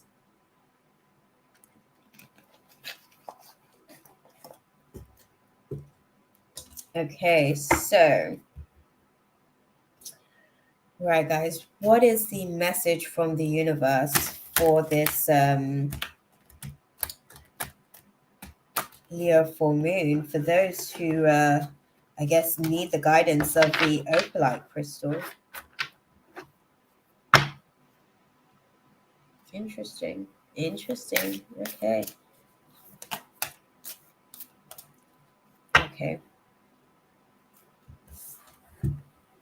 Interesting. So the message from the universe for you guys is, I find a deeper meaning and personal growth amid the discomfort. Right? So this is the moon phases. Like, when we're in, new moon phase, and we're in the crescent phase, and we're sort of like going through the waxing all the way to sort of like come back to, the full moon. It's a whole process of like, that's basically like, so the moon is like the sun reflecting, a mirror reflecting the sun's light, right? It's almost like how that's reflecting in terms of us universally as a collective as well, is that the shadows are becoming more aware of pieces of itself that is not aligned with the light, right? And it's making decisions on whether or not it wants to integrate into the light. And for those shadows that don't necessarily feel ready to integrate into the light, they may still require boundaries, right? But it's a case of going deeper into understanding what boundaries are necessary in what situations, and where and how can you grow in certain situations where you have been uncomfortable, and where can you see that you've actually already grown from certain discomforts that you've actually moved through already. Beneath the actual deck, as far as the message from the universe, is, my fearless freedom lights up the world.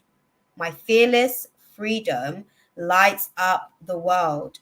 So as you're going into this self-growth, right, and you're being optimized by being able to release and shed the layers of these things that you've once held on to be your truth, right, you're now coming into a place of realizing it was a truth amidst the scripts of reality.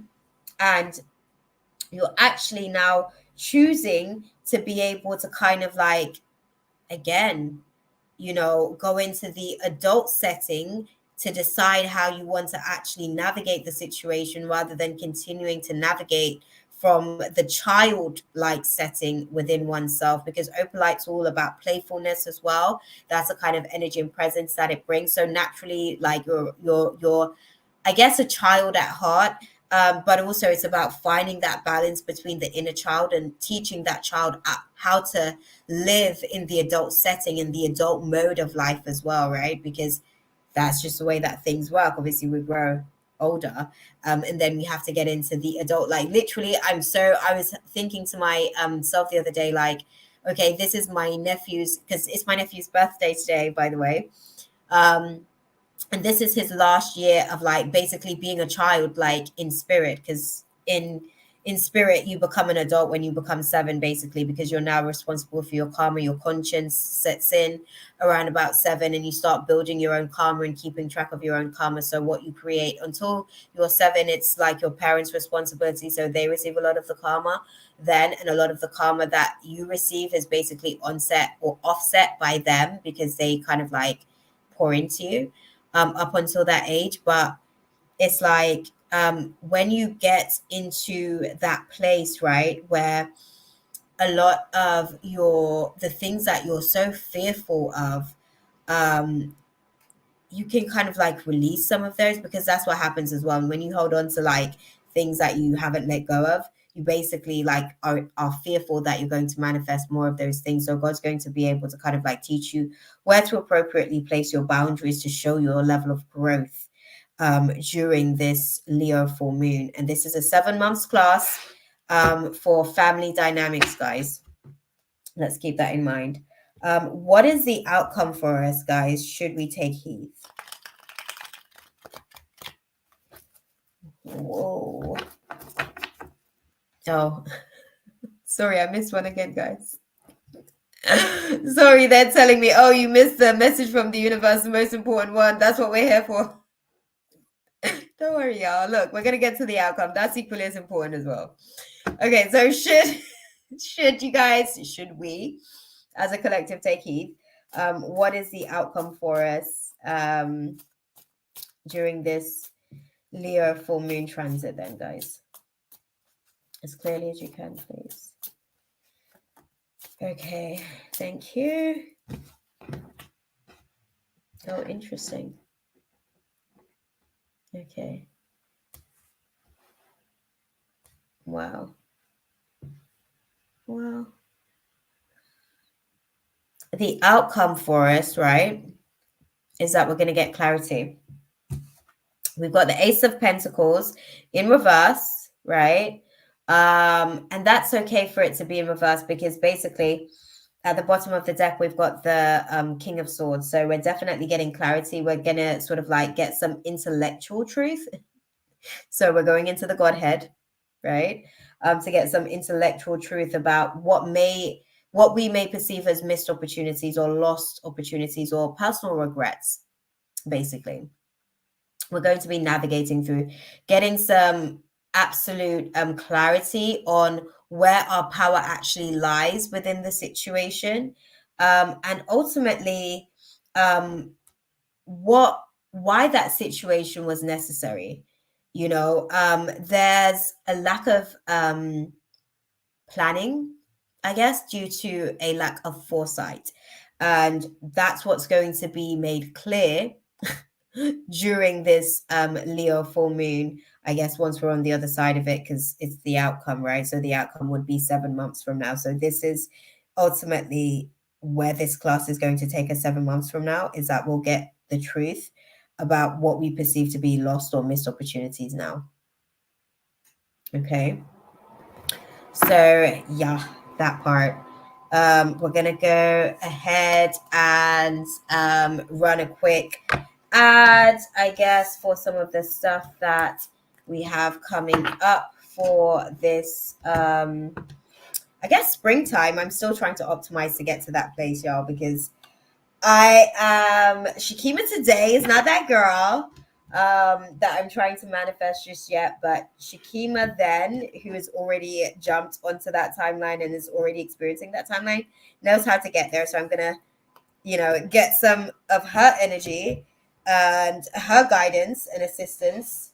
Dear future self, hashtag, can I get some guidance on the ascension points from here to there, please. Thank you. That part. But yeah, I'm gonna run into a quick ad. I'm gonna snack in the meantime as well. Don't judge me, y'all. And we're gonna come back and dive into it. That part. Okay. Hey, beautiful people, it's your girl Shakima. I just wanted to stop into the space. I'm sorry to interrupt the service, but I wanted to let you guys know about some of the awesome things that we've got going on and some of the amazing things that we've got coming up here on the channel. Consciously Connected, we are definitely going to be putting some of the assignments that God has placed upon our hearts, my heart, I say our, but my heart. I say that to say we're definitely going to be utilizing 2023 to execute, and we want you guys to join us on the journey. We want you guys to be able to align with this. I say we because this is a team effort, okay? I'm here as the vessel, but the guides are here, okay, to be able to allow for us all to move into the divine grand plan that God has for us. All of these souls that I'm assigned to, that are assigned to me, that are assigned to them, we're all going to do this together. So head on over to the website. It is www.consciouslyconnected.com. I'm going to run that across the screen here so you guys can sort of like see all the details. Go onto the website, subscribe on the website. That way you guys can get notification, because you guys have mentioned to me that you're not necessarily being notified of when I go live or when I am actually having videos sort of out and stuff like that. So what I'm going to be doing is creating this content in my weekly newsletters for you guys, so you guys can have access to that on the blog section of the website. And I'm going to get really back into the rhythm of stuff, because we've got a lot of stuff coming for you guys later this year. In spring of this year, we actually want to get the journals up and running. We've got menstruation digital journals coming as well, and that's an interesting project, guys. With that project, we're actually going to be supporting some of the amazing kids in Uganda, some of the amazing young adults in Uganda who are actually going to be learning how to make sanitary towels.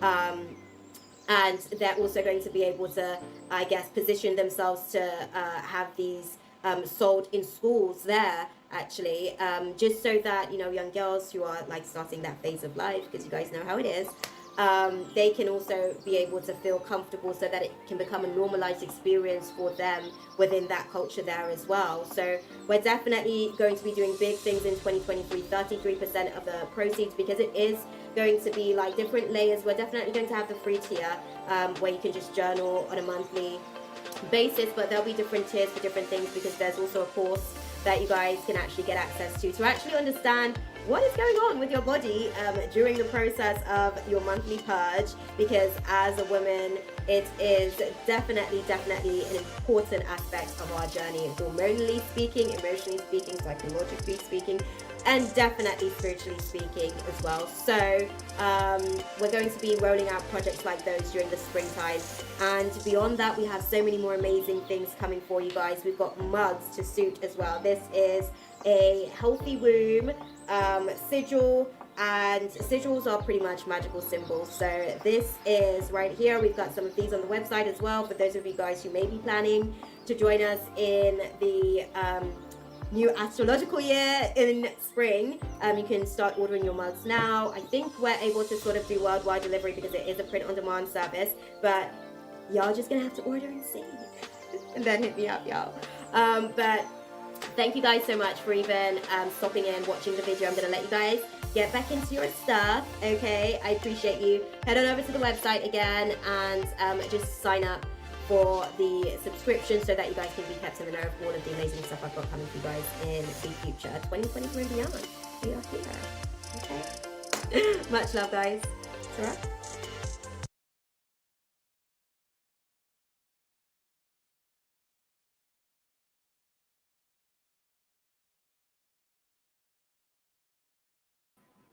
Had to unmic myself as well.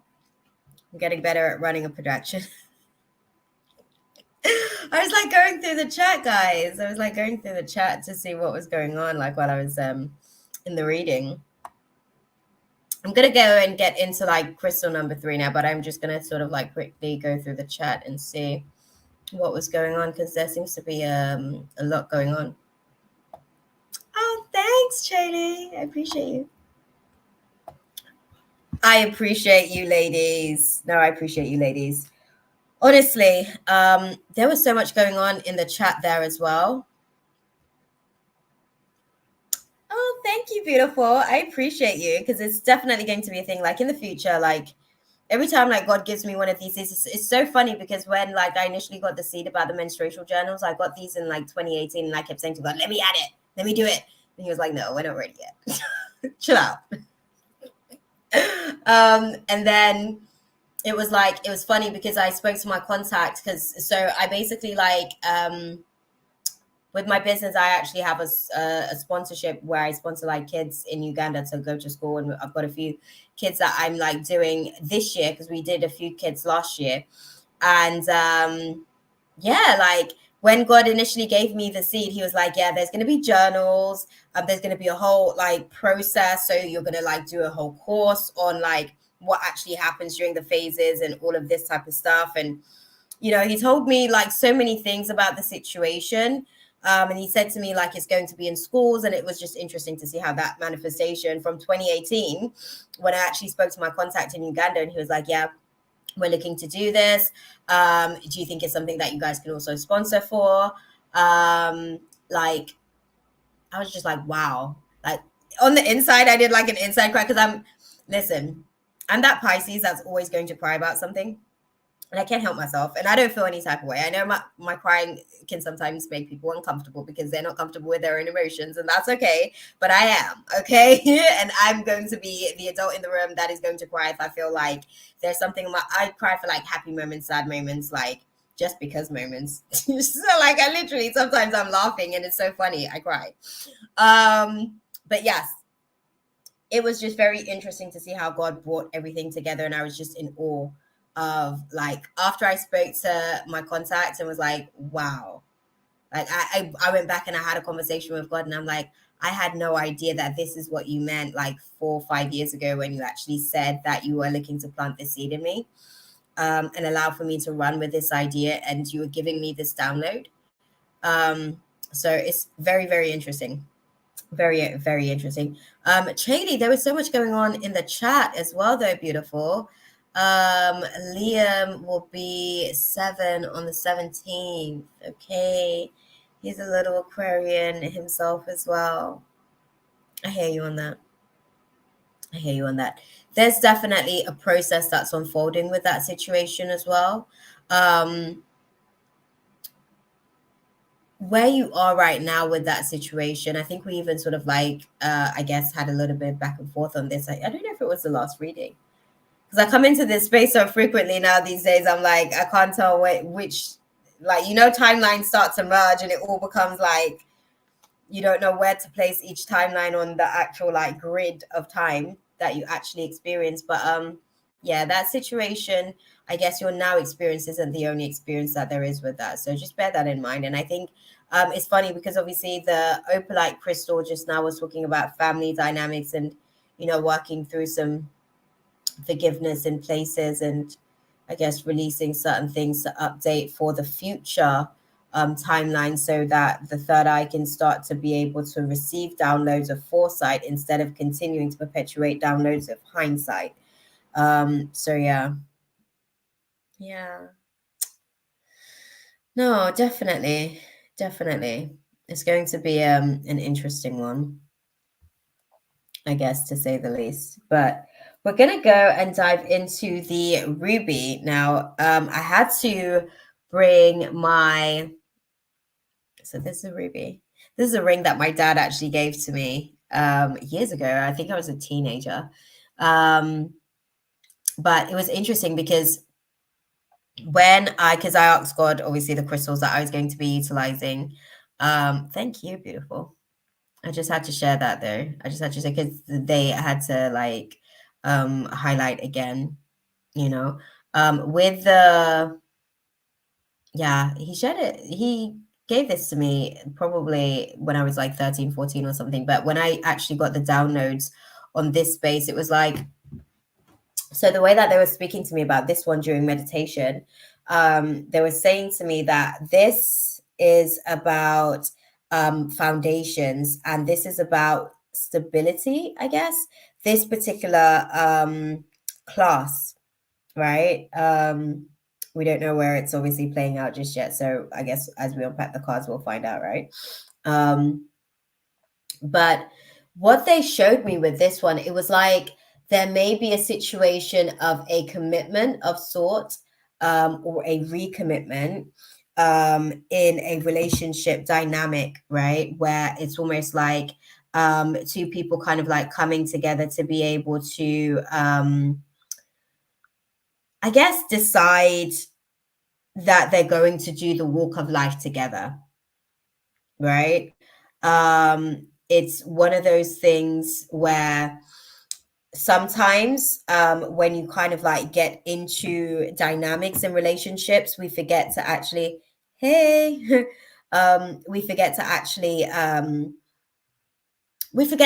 nurture the relationship. Do you see what I'm saying? Like sometimes we're in relationships and we're so focused on what it is that we want and how we want things to kind of like go our way, and that's like the main, I guess, focus and intention in the space. And I feel like with those who've chosen the ruby crystal, right, you guys are going to be navigating through a process of learning a little bit more about nurturing some of the seeds that you've already planted. And it feels like, well, this is the thing, Mina, I'm telling you, beautiful. Like last time when I did a pick a crystal reading, I found that I was sitting these scenarios just in different classes. So that's why I said that I'm going to see which class or which area of life this particular dynamic is going to be playing out, because yeah, I can see already that there's different classes for each during this Leo full moon that I guess God wants us to have an understanding of how he's looking to manifest so that we can then show up, right, for our scenes, like we know what we're doing. Instead of missing cues and not necessarily like understanding full well like how to actually like perform, basically how to perform in the role that God saw you in, right, when he brought you into the space. But yeah, for those of you guys, like in terms of nurturing the seeds, like this is going to be a very, very interesting class. And I'm going to go within again to continue to like receive on the download on that situation, because they said to me that they'll give me more on the actual live when the time comes. So I'm going to just tune into the space and sort of like let you guys know. For those of us who are kind of like navigating through this particular space with the ruby situation, right? For those who's chosen the ruby crystal, the recommitment situation, even still, it's not the ideal scenario. That's one of the things that they want to be able to sort of like put across. But it's almost like, okay, outside of it not necessarily being the ideal, there's the free will choice of being able to say, okay, I'm willing to commit to this. And for some people,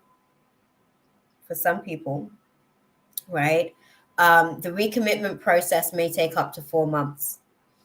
For others, this recommitment process may start to come into effect as soon as the Leo full moon, right? Because there's certain habitual patterns that needed to be released, basically. And some of those are going to be kind of like, it's a turning point in the relationship during this Leo full moon. It's kind of like the shifting. It's the thing that allows for the axis point of things to kind of like pivot into a new direction, right? And as you kind of like navigate through the process of this Leo full moon, what God's going to be doing with this is kind of like taking you through a process of asking you, are you like recommitting to yourself? Are you recommitting to the things that you say that you want? Are you willing to do the work to get the things that you say that you want? Because a lot of the times, right, when we're saying that we want certain things, and particularly if we're in a certain environment and we're working with other people on these seeds that we're trying to manifest, right, and there's other people involved in the manifesting process, and we're not just like solely responsible for the manifestation is what I mean. Like, you know, there's somebody else's perspective or viewpoint or something that has to be thrown into the mix of that melting pot that's cooking, right?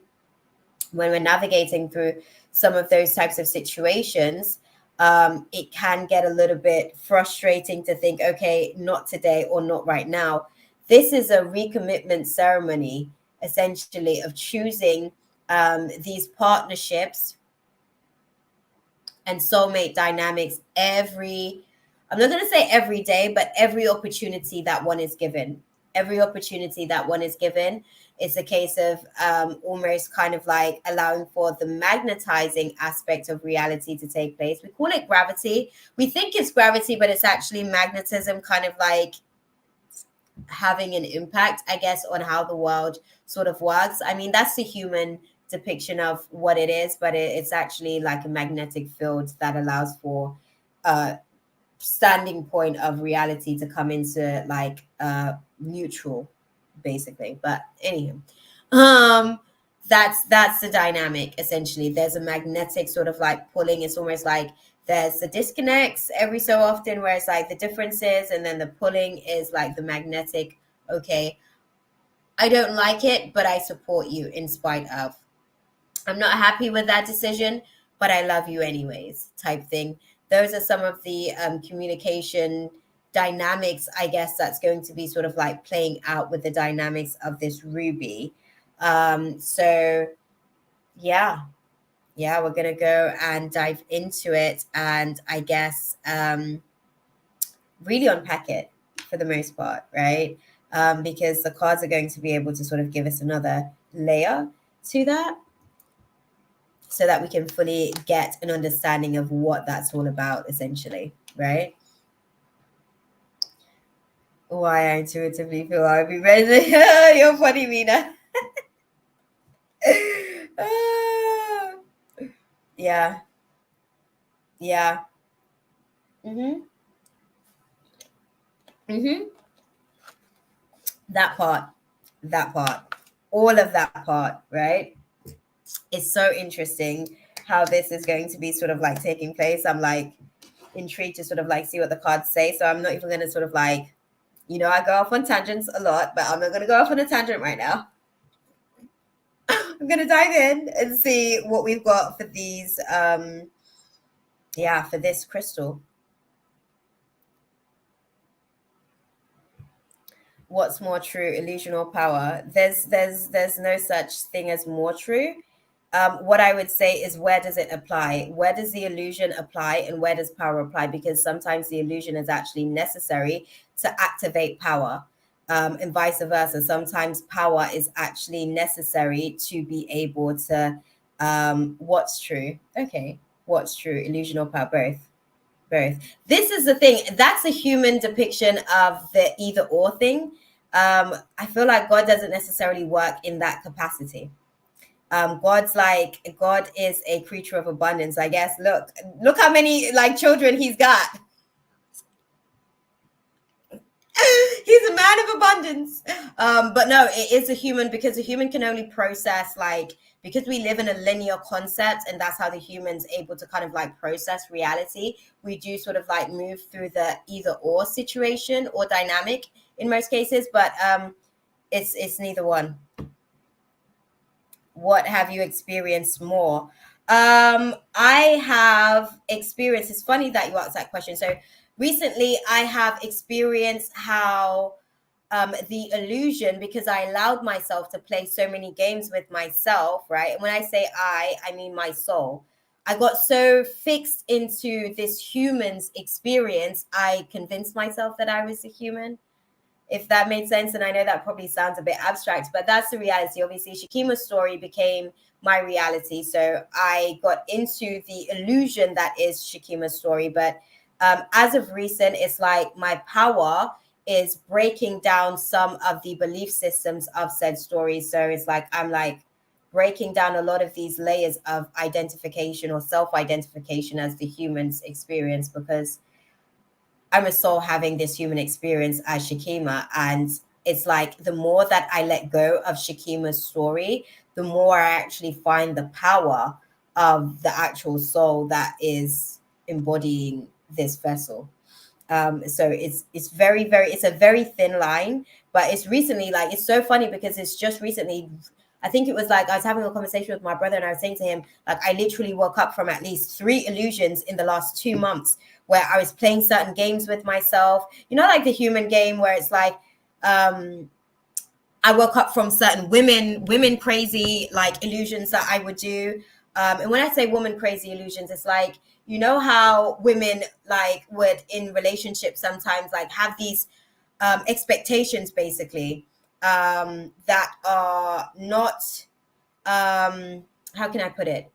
They're not really expectations because they're not expecting for their partner or whoever to meet these expectations because the expectations are ever changing. It's like an elusive expectation. It doesn't actually exist. The moment that that expectation is met or not met, one moves on to another expectation, right? So I learned in that experience that I need to be mindful of my humans capabilities of instant gratification because it will keep me in these loops of illusions where I'm chasing these goals where I don't even know if these are actually my true desires as goals or if they are projected desires for my human because of factors like age, factors like location, and factors that I'm still growing into like conscious awareness of because I realized that a lot of these things were actually subconscious. So I woke up from them. But since I've been waking up from it, it's like I'm more powerful as far as like the soul having the experience. We live in an illusion and the illusions become powers. Absolutely that. We do live in an illusion, and I think that the illusion can have power over us. I think that the illusion actually has power over the human. And I think that that's what happened. And that's why I'm saying that I feel like I woke up. I've been waking up from certain sleeps in the last couple of months where it's like God has been sort of like cleansing my mind from certain, how can I put it? Like, certain human traits. I don't know how to put it because I'm telling you, like, I feel more like an AI at this point than an actual person. Listen, guys, I was having prayer time with God the other morning, and while I was praying with God, it's like my soul said to God, it was like, yeah, you know, we prayed about the human stuff. We've been praying about the human stuff for like the last couple of weeks and stuff. But I personally just want to come into this space and actually just have like a prayer with you to say, like, I'm so excited about the opportunity to be able to like live life out in this human with everything that you're about to do, like on this timeline of generation, like of just age, like the age of time that we're living in, basically. It's like very crucial for the evolution process. But definitely I literally have only just started to realize how some of my illusions have basically held me trapped in a way where I couldn't activate certain powers because I was convinced about my human story in ways basically that just didn't give me access to certain power that I have at a soul level because the human's limited. The human's designed to be limited. That's its whole point. So that it can experience time in a linear concept to be able to play things out in that concept. But it's been a good class. I'll say that. It's been an interesting class. Right. I'm gonna dive into. Well, this is the thing. I honestly, Mina, I literally have just been having conversations about this recently, about how I've been waking up from certain illusions of reality and how it's been helping me to be able to like actually live in truth. We're designed to be limited. I mean, when I say we're designed to be limited, we're designed to be able to focus because we've obviously dealt with certain like belief systems and programming, right? They who shall not be named, we won't speak of them. So we've got certain programmings that has basically like put us in certain limitations, and it basically like embeds certain neurological patterns in our mindset. And when we can free ourselves from some of that mindset, like, and God is very good at that. He's good at utilizing his angels to do some of this stuff. Like sometimes when my angels come and like let me know that they've updated certain programs, I'm like, oh, I can feel that. I can feel like the release in sort of like my solar plexus, or I can feel the release in my throat chakra. And I'm like, damn, like I didn't even know I needed that badly. Thank you. Thank you. God is good. Won't he do it? But yeah, it's definitely been a thing at the minute. Oh, interesting.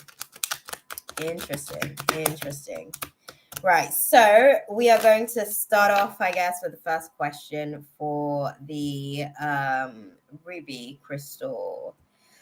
And the first question is, where are they internally? So for those who will choose the ruby crystal, where are they internally as they navigate through the Leo full moon?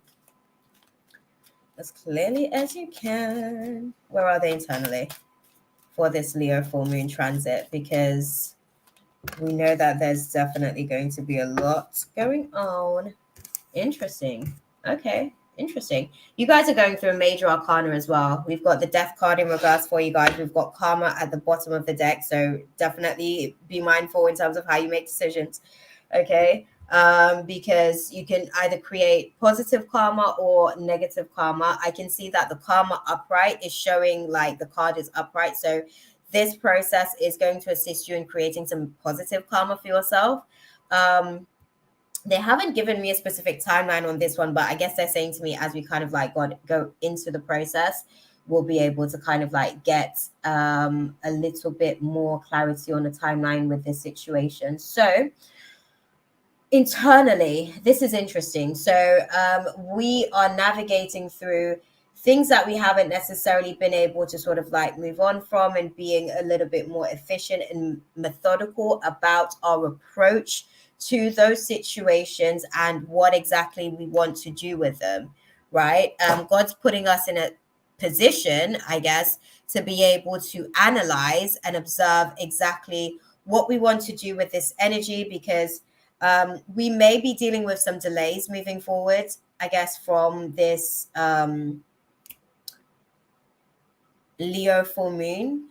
Some delays in terms of like, because we're being methodical and we're being strategical about the way that we're sort of like navigating through some of these things that we haven't been able to move on from. It's because we're creating some positive karma in terms of the way that we're making decisions, and we're being strategical in terms of said decisions, that may be a case of us kind of like putting certain decisions, like stick a pin in it. I'm going to come back to that in a little bit. Now may not be the right time to kind of like unpack all of that all at once right now. So I'm going to come back and revisit this in a good time. Once I've got a little bit more information on the situation, or once I've got a little bit more clarity, I guess, on how I could best serve myself and others in this situation, right? And also what I want to say with the situation in terms of like where you are right now with the situation as well, is that you're kind of being like, you're, thank you guys. Sorry, I got tongue-tied because the downloads are coming through so quick that I can't speak as fast as like thought flows, because obviously, you know, thought can be like, you guys know, snap, you're human too. You know how this works. That part. But yeah, they're showing me it's like being in this situation where we're kind of having to navigate maybe a little bit of frustration as well about the delays, or of how things are actually playing out. Like some of the changes that we would like to see aren't happening as quickly as we'd like to see them happen. So because of that, it may be causing a little bit of frustration. It may feel a little bit irritating as well, because your energy may feel fragmented and extended and a little bit scattered and all over the place, because some of these changes aren't necessarily happening as quickly as you would like. And it may be causing you some mental challenges for you to be able to kind of like break free from. It's kind of like God showing you, right? This is how you're basically tackling yourself. This is how you yourself are basically becoming a little bit of a issue to your own reality, right? And you're kind of like in a little bit of sabotaging some of the things that you actually want, just by the way that you're kind of like your energy is extended, and you may be sort of like allowing for your spirit or your presence of frustration to kind of like manifest in this space. And guess what happens when frustration manifests on your behalf? You create more things to be frustrated about, because it has the undertone of frustration with it. And now you're projecting that energy out there, which means hello, frustration's what's going to sort of come right back to you to kind of validate yourself, validate for you that you were initially frustrated in the first place. So when you do feel or find yourself being frustrated, take a minute, chill out, calm down, and decide how you want to sort of like tackle the situation. Don't necessarily let frustration just kind of like go straight off the bat on the situation. So yeah, that's going to be very, very interesting, because you're navigating some positive karma during this process. So that's a good place to start. It does mean that, and it's so funny, right? Because I was like, I was asking earlier as well, like, why is things so like intense right now? At the minute, God's saying, like, listen, pressure makes diamonds. I need the intensity of these classes. It's like we went from like foundation level and like we were sat at like intermediate, right? And now we're at like advanced level. And it's like, I don't think I was ready for that. I wasn't ready for that, you know. I was like getting comfortable at intermediate level, but it's like God's like, no, I got plans and I need my people optimized. Like it was so funny because I'm like, well, can we like I was like, my next response was, okay, I feel like the pressure rate at the minute is like about a 60%. Can we take the pressure cooker down to maybe like a 30%? Can we do a 30%? Like I feel like I could still diamondized, okay, like with a 30%, right? God's like, no, it doesn't work like that. Then I was like, okay, 60% it isn't. And I won't complain, otherwise it might go up too. And I need to learn to optimize that 60% because that's a blessing in disguise. It could be more, right? Okay, so what is the actual path that, you know, we're crossing for those of us who've chosen the ruby crystal for this Leo for me? Okay, thank you. Interesting. Guys, this one's for finance class. This one is for finance class. Sorry, I'm excited because this is a class that I've been asking about. So it's interesting. So this is for finance class. Okay, so we're being more efficient in terms of the way that we're making decisions. We're making smart decisions, guys. Okay, we're making smart decisions. We're not being too impulsive. We're not being too kind of like we are. Sorry, they said I guess they wouldn't say that now. We are human after all, so we may be a little bit impetuous depending on the climate that we're navigating through. Okay, so we may kind of like have to adapt to certain situations, which again that may impact the finances in ways, but again it's because we're going through learning how to kind of like optimize for finance class, right? We're learning how to have better money management. We're learning how to be able to kind of like create some positive karma for us moving forward in terms of finance class as well. And this is so interesting, right? Because like we've got the sun, right, at the bottom of the deck. We've got happy family beneath that. We've got woman holding the card. So this is like good omen all here. This is good omen. Okay, finance class, guys. Okay, finance class is going to be victorious for us, which is nice. I like that. Okay, this one's a little bit more interesting, right? Exactly. Finance class is going to be interesting for us because as we're navigating through the process of this, they're saying that this one is more or less, this one isn't necessarily just a 6 to 9 months timeline or anything like that. This is basically something that's going to be unfolding throughout the year because basically manifesting is happening so quickly. There's a lot of things that's going to be coming in terms of financial opportunities and windfalls and breakthroughs. Basically, we're going to be getting like these random breakthroughs financially for the good karma that we've been earning. So for those of us who've been putting in work in random places, that's definitely going to sort of like be coming back to us. And I guess it's interesting because the initial reading sort of started off with making recommitments to sort of like decisions, right?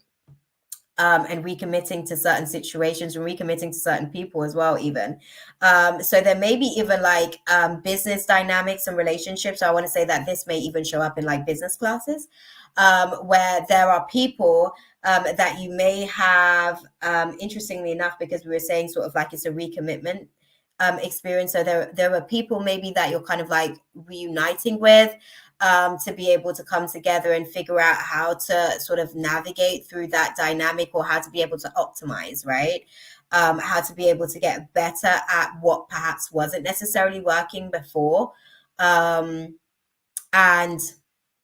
it's one of those situations where you may sort of find yourself navigating through, maybe stroking some egos throughout the process, and even having your ego stroke from time to time, like getting some, some compliments, some good feedback, some creative, constructive analysis. I don't want to say criticism, because criticism, it depends on where people are with their own triggers. They might not be so open to constructive feedback. Okay, so the word criticism can be a little bit of like, people just automatically get on defense. So I'm going to say analysis. And it seems as though, like, as we're navigating through this situation, it's like there is no alternative in certain dynamics where, it's a case of walking away and releasing the journey. Some of these things, in order for like the soul family or the soul tribe dynamic, the vision that God has in mind for the future time. And this is the thing, right? We're making decisions based on our now situation, but God knows now and the future. And he's like sometimes preparing us a lot better than we can possibly prepare ourselves, right? Because we're just reacting to everything all the time. I find that the human has a tendency to do that, constantly reacting and very rarely actually like responding to anything. So it's interesting because as we kind of like navigate through this particular class where we're kind of like releasing financial constraints, God is almost saying to us, like, why are you holding on so tightly? Why is your belief system so our belief system on finances is going to get updated as well. So unhealthy belief systems that we may have around money, those are going to be revised. We're going to revise those and see what is serving us and what isn't serving us, right? And we'll get an opportunity, like I said, to have our egos get stroked and do some ego stroking ourselves, right? Because it may be a situation where we're investing in like, I see there's some people that's like investing in new branding or clothing. They're just investing in new things, right? To be able to kind of like give themselves a bit of a feel-good vibe as well. And we're going to be learning a little bit about how to strategically do those things, and if and when that is necessary, and where to place our energy when we find ourselves in those types of situations as well. So this is going to be an interesting class for us as well, guys. Very interesting, right? So how can we work our light as we navigate through the Leo full moon energy during this class? Interesting. I get it. How can we work our light as we navigate through the Leo full moon energy? For those of us who have chosen the opalite crystal, as clearly as you can. As clearly as you can. This is interesting. Oh, okay. Oh, this is... Okay, right. Wow. Do you know what? It was so funny because basically, like, as I was like shuffling the cards, it was like trust your path was in reverse. And I asked the guys, obviously, because I'm having telepathic communication at the same time, because thoughts like move faster than like physical reality, right? So I was asking the guides in thought, I was like, why is it in reverse? Trust your path. Because they said to me, it was like, because this isn't the time to trust your path. This is the time to trust God's path for you, because that's the season that we're living in, right? This is the time to trust God's path for you, because this is where we're navigating through some conflict on, being able to kind of like release some of these like pressures, because we're being cooked, guys. God's cooking that next version of us, that best version of us. We're in the pressure cooker. We're being cooked. We're gonna become diamonds someday. Okay, 2023 is crucial to our diamondizing process, because there's a lot that is happening during this tempo. Like, manifesting is moving like this, like the tempo is off the chain at the minute. But the guidance for us on how to work our light, which is interesting because Keepers of the Earth is actually in reverse. It's saying you are not alone. Ancient ancestors stand beside you. But it's in reverse. So it's like, how can I put it? This is internalized energy. So this is more so saying to me that it's about listening to your intuitive direction when it comes to, oh, this is funny. Yeah, the bottom of the deck confirms it. Inner temple. So tune into your heart, your heart temple, right? Your heart drive. Sometimes the head drive can be like so logical that we miss cues on certain things, because God is basically moving by our heart drive. Actually, He's moving by a merge and integration by our heart drive and our head drive.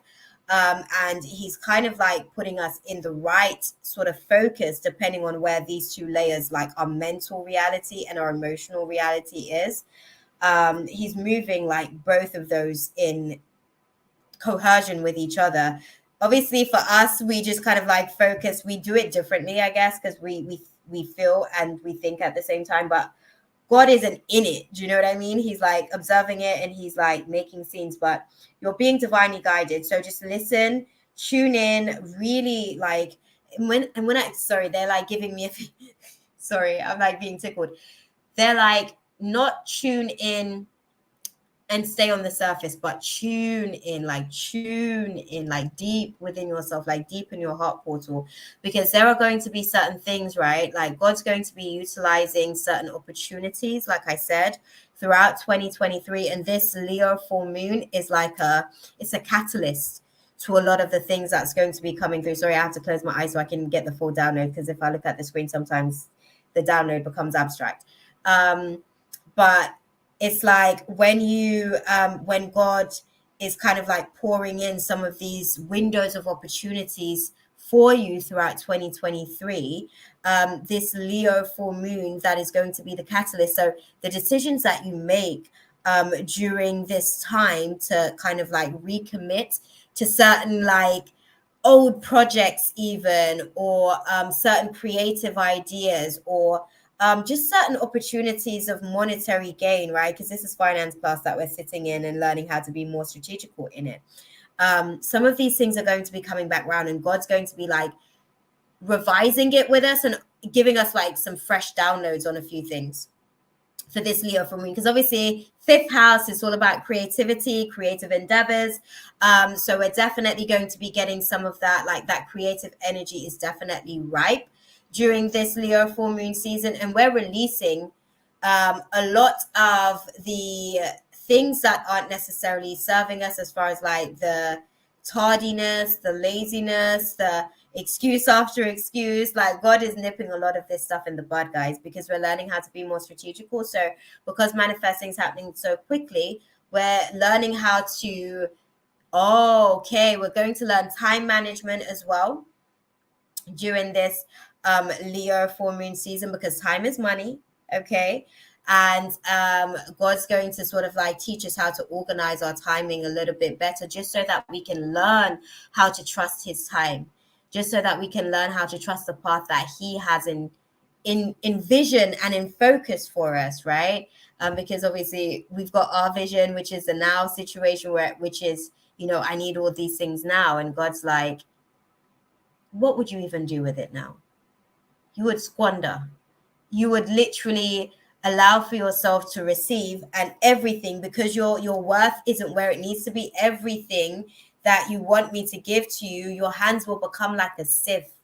It will just go straight through your hands, because your money management belief system isn't where I need it to be. You're not where I need you to be in that regards. So whilst we work on optimizing you to get into that place where I need you to be, in terms of being able to manage your time for this money, for this check, like we're going to have to figure out what parts of yourself isn't necessarily serving this process. And those pieces of yourself will be released during this Leo full moon. So what I want to say, obviously, because we're coming, the next full moon would be the Virgo full moon, right? And by then we'll be sort of like releasing karmic debts and stuff like that. So the best thing to do with utilizing this energy in this space right now is really to plant your seeds, as far as like stuff that you're already creating, or old projects, like I said, that you're not optimized in. Your humans not optimized in those projects.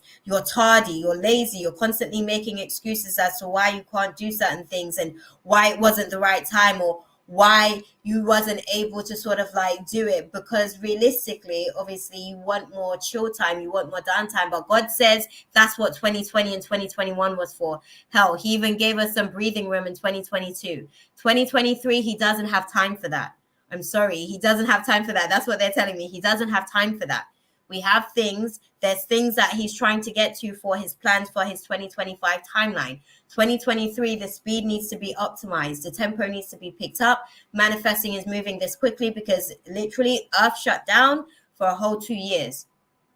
And now we have to say it shut down for a whole 2 years because basically when it shut down in 2020, after 2021, it was getting back into learning how to optimize again, right? And then 2022, it optimized and we're still navigating through that optimization, right? But it's very, very interesting. The root of illusions, definitely money's involved to it. It's attached to it. It's actually one of the devil's biggest tools that he uses to draw people into certain patterns that has very big consequences, which is so unfortunate actually. But when we sort of like use money, that's the thing, like God, the thing is, like, basically God created us with worth and value, but the devil has depleted that sense of worth by creating money.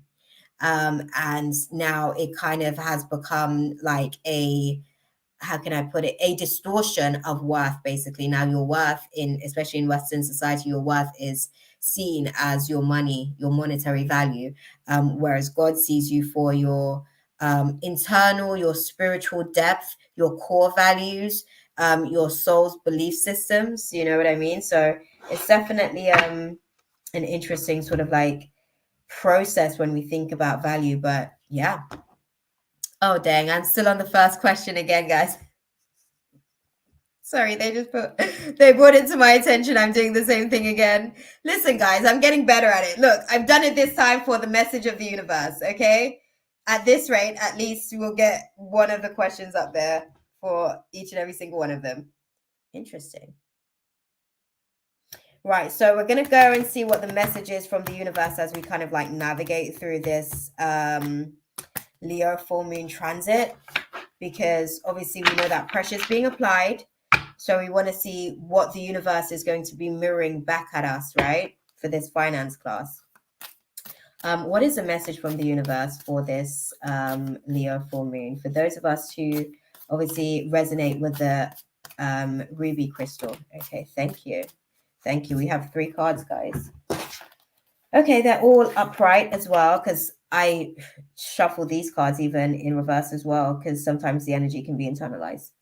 So there's a whole story here, right? As far as the message from the universe to us. First, I guess I want to say first page of this book that's going to be playing out for this Leo full moon. In any moment, I can surrender to the powerful presence of love through prayer, contemplation, and stillness.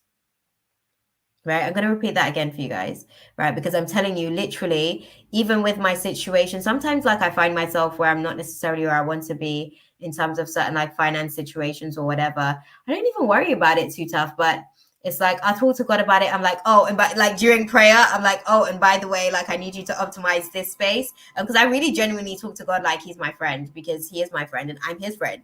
You know what I mean? Like God wants to be friends with his children. But yeah, it's like when I take that into prayer and I leave it there, I don't even take it with me throughout the rest of the day. So prayer is definitely a useful tool, even for money management class. Sometimes I'm like, God, I need you to help me with my spending habits. I'm really trying to optimize this at the minute, like, and I'm not doing too great. So help a sister out, okay? Because I am struggling. Teach me how to kind of like, you know, sit and be still. And it's so interesting because then as soon as I pray for that, then he'll give me an opportunity to practice exactly that. And then I fell straight away. And then he's like, okay, this is what you don't do. Okay. And then I'm like, okay, well, what do I do? What do I do? And the other layer of that, I guess, as far as the message from the universe, is that oneness is my true nature. So again, like God, going into the space with God to be able to sort of like pray on a situation, that brings you into oneness with God. It brings you into the oneness with the nature of the flow of the inevitable, basically. And that's why I like to pray on certain things, because basically, like, I then flow within the inevitable. It's like a stream of life, basically. And there are certain things that are inevitable, and there are certain things that are highly probable. And it depends on how many, like, what free will choices we make, right?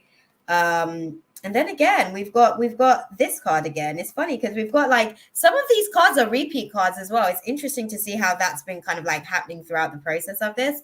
But the message from the universe, finally, sort of like moving forward, is to move forward knowing that I am the loving energy of the universe, right? And again, we spoke about the shadows, okay? Sort of like learning this lesson, how to integrate into love and not just focus on the story of the absence of love, right? So we're going to sort of like come into the oneness of the knowing of like love. And this is the thing, like, love is such an abstract thing. Like, I was literally even talking to God about this the other day. I'm like, why does love hurt so badly? And he's like, that's love. I'm like, well, why did you design it that way? He's like, I didn't. That's just love. And when I say like, I didn't, it's just like God had the thought of love, right? And then as love evolved, it became something that was painful. It became something that, I guess, came with like grave consequences. And I guess we are learning so much about that, right? We're learning so much about how to actually navigate through love, because it's very bold and it's unlimited. Like, that was it. Like, love is basically a facet of unlimited flow of abundance, right? But then the human experiences certain laws, I guess, in this reality that causes them to be in resistance and friction to said love that is actually flowing. Beneath the deck, right? So this is some guidance for the shadow side as we're navigating through. So all of this stuff, all of this good stuff, this is for the light counterpart of ourselves as we're navigating through the strategical aspects of the situation, right? This is what we need to sort of like feed into our shadow self, right? That part of ourself that can be a bit primitive, reactive to situation, the part of ourself that basically acts before it thinks. I witness the darkness and call on the light with my prayer. Thank you, universe, for guiding me to perceive this fear through the eyes of the teacher of love. Right? And this is literally what I said to you guys as we were sort of navigating through this message from the universe. We're literally being brought into the presence of actually knowing how to embody love. Like, God's activating love within us. And love is so complex, guys. Like, genuinely, it's so complex. Like, I'm still getting my head around that class, because when God was like giving me downloads on that, I'm like, I don't even, my mind is tired. I'm like, can we come back to this? I actually have to get to my day job, and my morning routine's actually finishing up. Like, I finished up my morning yoga, prayer, and meditation. Like, I need to go into meditation now. Can we finish up the prayer? Because it was a lot. It was a lot, and it was like, yeah, it was getting really big. It was getting really, really big.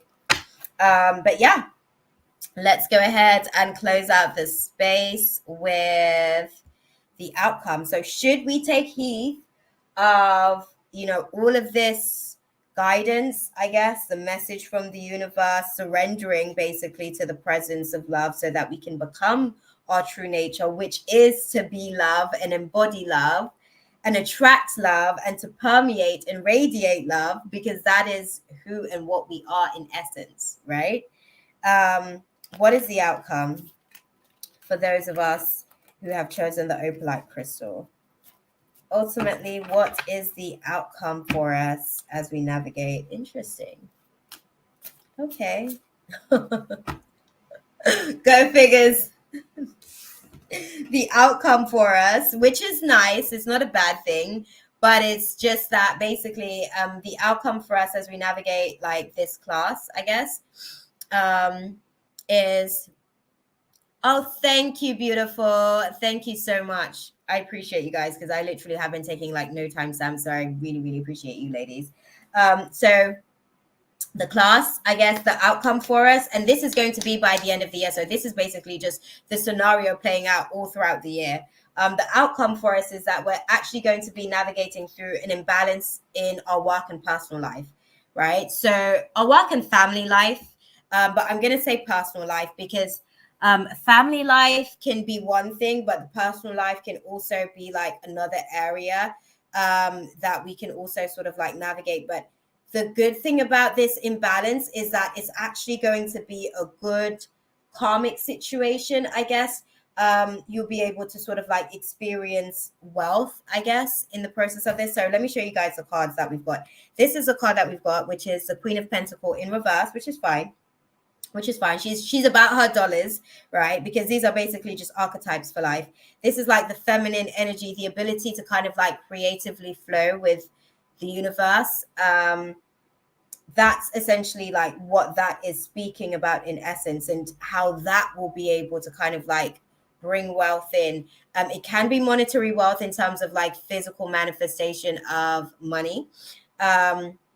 But it can also as well be something, because for some of us, we're all at different levels, right? It depends on what parts of ourselves we've been optimizing over the last couple of years, obviously, whilst Earth was shut down. So if we've been like working through like our lazy archetype, I've been working through my lazy personality type. She's not happy right now. I haven't given her a minute to like really be lazy like that. But I'm going to give her one day next week so that she can feel like her best self and live her best lazy life. And then we'll get back to reality, right? So those are things that you kind of like have to do as well as you're kind of like navigating, because you're going to be sort of like find yourself like fully feeling like you've met your full capacity, whereby there doesn't even feel like it's enough time in the day for you, for yourself, basically, because you're juggling family dynamics, you're juggling like work commitments, you're juggling actually finding some personal time in between the midst of that. You're juggling any personal creative endeavors as well. So like it is definitely, I see why they said moving forward it's a scattered energy situation, because it's all about prioritizing where, when, how. What can you do? How can you get it done? What's the most efficient way you can be about it? And it's definitely going to be able to sort of like bring you an influx of financial blessings. I want to say financial blessings, but also for some people, their self-worth is going to actually elevate in the process of this as well, because they're going to start to see that they hold value in their gifts and natural talents as well. Their natural nature is actually where they're going to be finding the value of wealth within themselves as well. So it's going to be interesting. It is going to be interesting, but that is everything from me, guys. Dang. Samantha, you're still in the room, guys. Do you know what? This was a good one. This was a fun one. How did you guys feel about this? Because I might actually just do these on live as opposed to continuing, because when I edit content, it actually takes a lot of my time. And I guess if I'm trying to like get my lazy personality to feel like she's a part of this team, because I'm kind of like casting her out to the side. I'm like, nah, girl, you ain't needed. But really, like, she's another part of myself as well. So I need to give her the room and space to be able to, you know, have her time as well. Because, yeah, it's important. It's important. I find that it's important because my mind's constantly going. I'm constantly getting downloads. Like, the spirits are always talking anyway. So it's actually nice, actually. Yeah, I feel like it's I like to just be myself as well. Do you know what I mean? Like I actually like to just come in and be myself and do what I got to do, say what I got to say, deliver the messages that I'm here to deliver, and just leave it at that.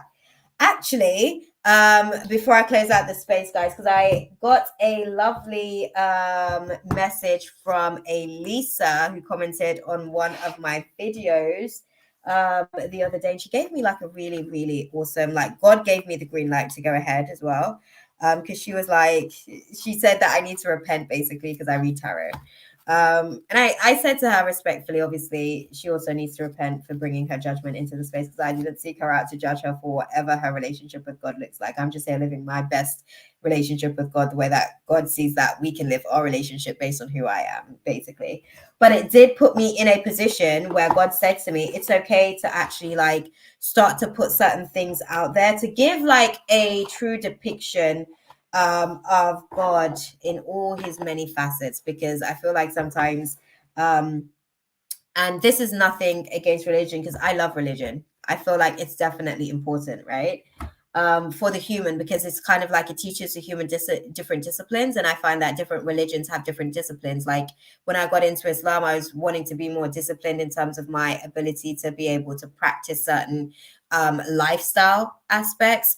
When I went into Buddhism, again, same thing. Like these are basically like different theologies for the human to be able to practice at different levels and layers. They're tools, right? They're tools for the human to be able to utilize whilst we're here, so that we can activate our best human form.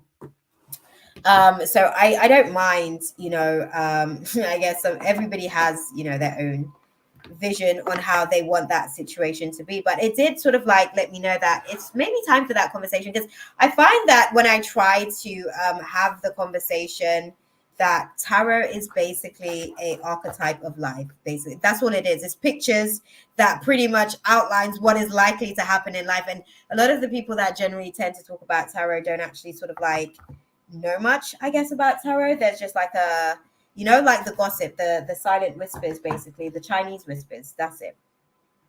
And then it becomes like this big thing without, like, it's kind of like miseducation type thing.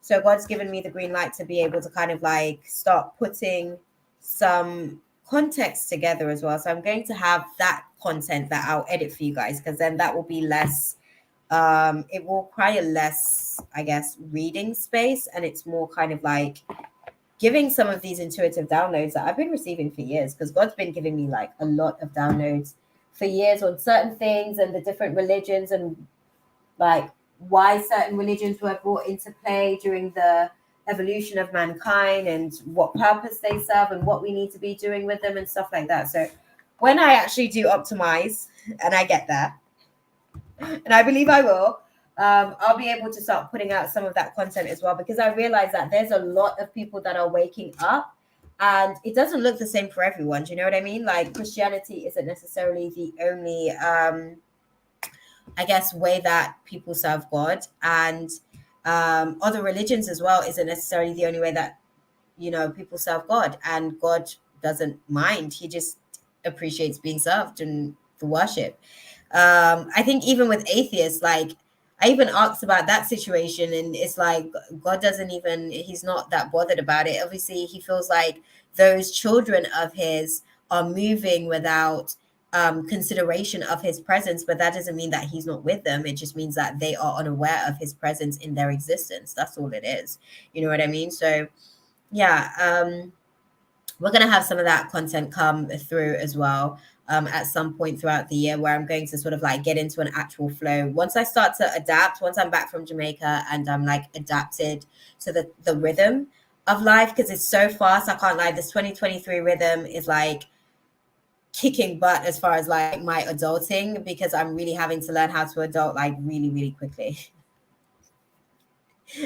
And I'm low-key hoping that it will slow down, but I know that it's only going to like get more, I guess, like the capacity. It's like I'm going to have to just learn how to get better at being human, basically. But I'm definitely going to get some of that sort of content out for you guys as well, just to kind of like put some of this information out there, because God said to me basically that there are other generations basically that is going to need the content, and the content that I'm doing now, like even when I wanted to do certain things, God has been saying to me for like years. When he was giving me downloads in 2018, 2019, and I was like, let me do it, he was like, I'm still preparing the collective. You can't just be out here doing all these things. Now I'm seeing that people are actually having some of these conversations openly. There's a lot of people that are consciously awake, and they're becoming more and more awake of the soul that is in this physical existence of time, So yeah, that part. We're definitely gonna, get more content out there for the generations that are going to be coming in, because a lot of them are coming in already woke. Okay, like that part. So they need the content like literally just churning. So when they're at that place on their ascension points, they can actually just get the information, get into class, and you know, it can just be like a revolving door, like humans just coming in and out and in and out, because the evolution process is optimizing like drastically in the next couple of years to make up for 2022, 2020 to 2022. So yeah. Right. Let's see what you guys are saying in the chat. I'm actually going to it's after 12 already. Like I'm literally now just gonna get ready and head to bed, pretty much. Oh, I'm glad that you guys like the live. That's what's up. That's what's up. Thank you guys for joining us as well. Definitely. Definitely. God sent me to help. More than once. No, definitely. Listen. Thank you guys, like, for just being so awesome. I appreciate you guys. Like, you guys are dope. You guys just, you know, help my soul, I guess. Like, this is why you guys are like the soul tribe, you know what I mean? Like, you guys help my soul to kind of like regulate normality, because obviously this isn't normal in like reality, right? Depending on whatever existence people are experiencing their paradigms. But for us, this is normal. Like, at this point, this is our normal. And I said to God a long time ago that I want to have these conversations normally, because I'm sick and tired of pretending like I am like this human. Don't get me wrong, like I am this human, but that's not just like all of who I am. This is a facet of how the soul that is having this experience is choosing to express itself through me, right? And I want to be able to like express my power outside of my human. Like, my human isn't like the entire containment of my power's ability. Like, I have so many, like, so much power that's so much deeper within myself, and I'm like allowing for my human to get out of her own way and her own limiting beliefs to allow me to get access to those powers. Do you see what I'm saying? So yeah, that part, I appreciate you guys like 110%, because the optimizing is happening, and some of the things that me and God's discussed in our private one-to-one time is definitely happening. So I appreciate you guys for showing up and being that soul tribe that's actually like allowing for these things to unfold. We are more than happy and supportive with any rates that you choose. Yeah, no, definitely. Stop being so hard on yourself, please. You are fabulous. Oh, bless you. Amazing. You are doing more than. Listen, I come from, and it's so funny because I have to sort of like watch the space with that, but I am very self-critical. I'm Virgo rising, isn't it? So it comes with the job. It comes with the job. I'm very self-critical. So with me being like that way, I learn, I guess, how to be able to sort of manage it. But it is definitely something that helps me to kind of like optimize. So I see that God basically put that design in place so that I would work as hard as I work to be able to optimize. You see what I'm saying? So I'm learning how to curb it a little bit, because I realize that it's my Virgo. Yeah, exactly that, Chaley. Exactly that. I realize that it's my Virgo rising that is causing me to be like so self-critical, and not everybody likes it, because the way that I choose to love myself, when I start to kind of like interact with other people in the same way, I realize that they don't like it. They're like, girl, I don't need your criticism. And I'm like, really? But how else are you going to grow? And they don't want it, and that's cool, that's okay. But that's how I like to work for myself. Like, I like to be able to sort of like give constructive feedback so I can grow. But yeah, moon is also Virgo. My moon is Capricorn, interestingly enough. But it's interesting that your moon is Virgo as well, so you show up sometimes as your emotional layer of yourself, which is interesting. That's interesting. I stopped caring about what others think. Yeah. Yeah, that is, listen, I shed that layer of like projection a while ago.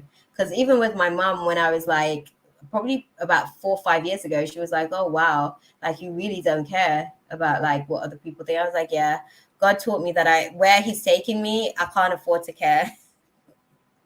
Like, literally, I was like, I'll tell you, Shaylee, yeah. I was like carrying care so hard on my shoulder, right? You know, like the fool in the tarot, where he starts his journey and he's got like his little bag. I was carrying care of others like so foolishly on my shoulder for so long. And it's like God was like, taking me and leading me with this hand, right? And I was like, okay, we're going. And then God's like, where are you going with that? Look, I can't take you to the places that I'm looking to take you with this much level of care. With this much level of care. Like, some people I care about, like if I value you, then I care about your feelings. And it's not to say that if I don't value, I don't care about your feelings, because of the kind of human that I am, I do care about your feelings. I won't spend time like obsessing about your feelings. I will pray to God to assist you in processing whatever feelings you may have towards me. If it's, if I'm not meeting your expectations, because it's your disappointment. Like, I feel bad for my brother or sister in Christ that's basically like going through a contention in their heart because they feel like their expectation of me is a disappointment to them. You know what I mean? Like, I'm like, God, please help them. Like, I know that obviously I'm busy being me and they wanted me to be like a mirrored reflection of them, but I can only be me. That's just what it is. So yeah. Yeah, my sun is in Capricorn and my moon is in Pisces. Oh yeah, Mina, you did mention like Pisces moon's intense. It can be very sensitive. Yes, with my sun, Venus, and Lilith opposing them in Pisces. Whoa, intense. So much, so much intensity there. Oh, I appreciate Capricorns. I'm not gonna say I love Capricorns. I like female Capricorns. I find masculine Capricorns a little bit too rigid for me, and I think that my own energy of masculinity doesn't like rub too well with their masculine presence as well, because they can be very rigid, and I'm the type of person to be very free flowing, so it can kind of like flow either way, and that can be irritating for them. So we don't, well, to be fair, not all of them, just in some regards and in some situations. But I hear you. I do like Capricorn females. They're cool. And yes, based on these few birth chart placements, us three were definitely destined to get together once again. Solstice is right. That's what I'm saying. Like, that's why whenever I come into this space, I'm like, every time I come in here, you guys activate me. Like, you guys charge me to remember who I was before I got into this body. And I'm like, yep, that's what I'm supposed to be doing. I'm supposed to meet up with the guys this week and we're supposed to do this. And then these things are going to start developing. And as I do this more regularly, God continues to give me new assignments, and then he continues to remind me of what it is that I came here to do. So it's going well. And I thank you, ladies, for actually showing up when you did show up, because like I said to you, the girl 5 years ago that was like doing this, like with her hands sweating and heart pounding, like, I'm in awe of like where I am right now on that journey, because that girl never thought that I'd be this girl. She hoped that I could be this girl someday, but she didn't know that to be fact. So I appreciate you guys for actually showing up when you did to help me build on this consistency class. And I thank you guys for actually stopping into the space tonight as well, because I feel like I did well with consistency class. This is the best that I could do, but I might actually keep these segments like this because it's not as draining when I'm doing individual readings, because I'm interacting with other people's guides. So it takes a lot of my mind capacity, and it takes a lot of my heart drive as well, because it's my care basically that allows for me to move into other people's subconscious realm and get their downloads as well and share their files. But this, I just use my guides. So it's a little bit easier in that regards. And they just kind of like relay the information to me that I need to sort of deliver to the collective. So I may just kind of like make this process a little bit more of a regular update for us as well, because there's other stuff. I'll be doing like new moon and full moon guided meditations and stuff like that, alchemy situations as well, where we're sort of planting seeds and stuff like that. So it's definitely like so many plans that God has been like talking to me about for years, where I've been saying to him, like, just let me do it. And he's like, not yet. The last time I asked, like, God got so cross with me. He actually just showed me like some of the plans that he was working on behind the scenes. He told me this isn't like in manifestation just yet. These people haven't come together just yet to be able to allow for this particular software to come together. So there's a lot of things that still needs to happen basically before I can do certain things, but we're working on it. We are working on it. But thank you guys so much for being so dope and stopping into the space. And Mina, I know you're all the way. I can't even imagine what time it is for you over there as well. Like I told you, I would never do like a Sunday session because I think of you and keep you in mind, beautiful. But I had to obviously get the consistency on point tonight. And make sure that I did a live for you guys this week. So thank you, because I know that you're actually all the way sort of in Pakistan. Your content will be good for shorts. You'll get more traction. Thank you. There you go. Look at that. Definitely. I'll probably like do little increments and make that a little bit of a, I guess, during the week sort of situation. 5:52 a.m. Oh my God, Mina, you are committed. I love you. God, you are committed. I thank you so much. Like, God knows who to assign what assignments to. I say it all the time. I'm happy to know that you are content with sharing space tonight, beautiful, because it seems like we actually got like downloads on different layers of the class. We got finance class, we got family class, and we also have romance class that is going to be playing out in different sequences for this Leo full moon. So I'm sending you guys some good vibes. I'm wishing you guys luck because it's already like really intense and fiery and the pressure is on. It's diamond season, y'all. Diamond season. Okay. I know it's going to be intense, guys. Let me just put this disclaimer out there. I know it's going to be intense, but you know, God's got us. Like, seriously, like, he's got us on another level, in ways that we don't even know or understand just yet, because that's my thing. Sometimes my human wants all the information, and God's like, you don't even need to know that information. It's not for you to know. Just play your scene. And I'm like, but how do I know how to show up? God's like, just be present. It's fine. But on that note, guys, I'm going to love you guys and leave it there for you. I'm going to run my little ad situation for the last time before I guess I get out of this space whilst I eat my little chocolate bar. My last little bit of my chocolate bar again. And yeah, I hope you guys enjoy. I'm going to come back to say bye officially, but yeah, I got to run the ads because they said that I needed to basically get it up there. How do you guys think I did tonight? Do you know what? I'm going to ask them as far as like my grading. I feel like this was a good class. I feel like it was a decent class. I feel like I did decent. I forgot some cues, right? I forgot some cues. But once I get better at these cues, it's going to get better.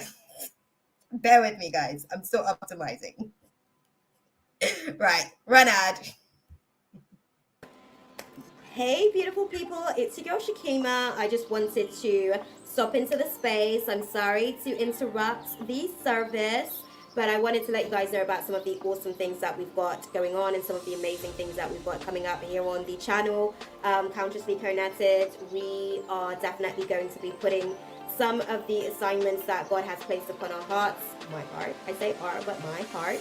I say that to say we're definitely going to be utilizing 2023 to execute, and we want you guys to join us on the journey. We want you guys to be able to align with us. I say we because this is a team effort, okay? I'm here as the vessel, but the guides are here, okay, to be able to allow for us all to move into the divine grand plan that God has for us. All of these souls that I'm assigned to, that are assigned to me, that are assigned to them, we're all going to do this together. So head on over to the website. It is www.consciouslyconnected.com. I'm going to run that across the screen here so you guys can sort of like see all the details. Go onto the website, subscribe on the website. That way you guys can get notification, because you guys have mentioned to me that you're not necessarily being notified of when I go live or when I am actually having videos sort of out and stuff like that. So what I'm going to be doing is creating this content in my weekly newsletters for you guys, so you guys can have access to that on the blog section of the website. And I'm going to get really back into the rhythm of stuff, because we've got a lot of stuff coming for you guys later this year. In spring of this year, we actually want to get the journals up and running. We've got menstruation genital journals coming as well, and that's an interesting project, guys. With that project, we're actually going to be supporting some of the amazing kids in Uganda, some of the amazing young adults in Uganda who are actually going to be learning how to make sanitary towels, and they're also going to be able to, I guess, position themselves to have these sold in schools there, actually, just so that, you know, young girls who are like starting that phase of life, because you guys know how it is, they can also be able to feel comfortable so that it can become a normalized experience for them within that culture there as well. So we're definitely going to be doing big things in 2023, 33% of the proceeds, because it is going to be like different layers. We're definitely going to have the free tier where you can just journal on a monthly basis, but there'll be different tiers for different things, because there's also a course that you guys can actually get access to actually understand what is going on with your body during the process of your monthly purge, because as a woman it is definitely an important aspect of our journey, hormonally speaking, emotionally speaking, psychologically speaking, and definitely spiritually speaking as well. So we're going to be rolling out projects like those during the springtime, and beyond that we have so many more amazing things coming for you guys. We've got mugs to suit as well. This is a healthy womb sigil, and sigils are pretty much magical symbols. So this is right here. We've got some of these on the website as well for those of you guys who may be planning to join us in the new astrological year in spring. You can start ordering your mugs now. I think we're able to sort of do worldwide delivery because it is a print on demand service, but y'all just gonna have to order and see and then hit me up, y'all. But thank you guys so much for even stopping in, watching the video. I'm gonna let you guys get back into your stuff, okay? I appreciate you. Head on over to the website again and just sign up for the subscription so that you guys can be kept in the know of all of the amazing stuff I've got coming to you guys in the future, 2023 and beyond. We are here, okay? Much love, guys. Sarah?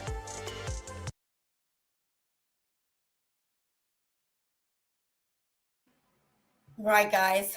So that was that. This was a good little space. Thank you guys for tuning in and stopping in. I appreciate you guys so much. I'm sending you guys so much love. Thank you, Mina. Thank you, Chaley. Just thank you guys for being awesome. Thank you, Boxing Stars as well. For sort of stopping into the space. That's actually like a business connection right there, guys. Like sidebar tea. So definitely they when I speak about this finance class, they know that they know, because they ain't lying. They've been sent a couple of times